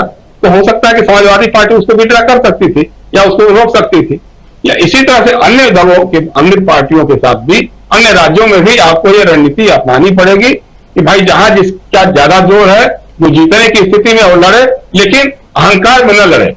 ये ना सोचे कि छोटी पार्टी है, छोड़ो निर्दलीय लग जाएगा तो क्या बिगड़ जाएगा। इससे नहीं, आपस में एक बार संवाद करिए, समन्वय बनाइए और उसके तरफ से, क्योंकि देखिए जो खासतौर से बरसात के दिनों में ब्रोजर नाम का जो चलता है ना, वो जंतु जो होता है, उसके बहुत सारे पांव होते हैं। तो गठबंधन पार्टी से ब्रोजर का पांव होती है, तो उसमें कोई भी पांव जो है दबने ना पाए।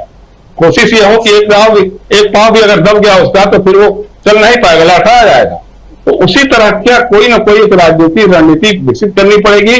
कोई भी बड़ा फैसला आप लेते हैं इंडिया अलायंस के बारे में, उसकी रणनीति के बारे में, आपस की जो आपने स्टीयरिंग कमेटी बनाई है, कई तरह की समितियां बनाई, उनके लगातार बैठकें हों, बैठकों के बाद कोई फैसला निकले और उस पर पूरे देश भर में अमल हो, तो बात बनेगी। जैसे मैंने शुरू में ही कहा था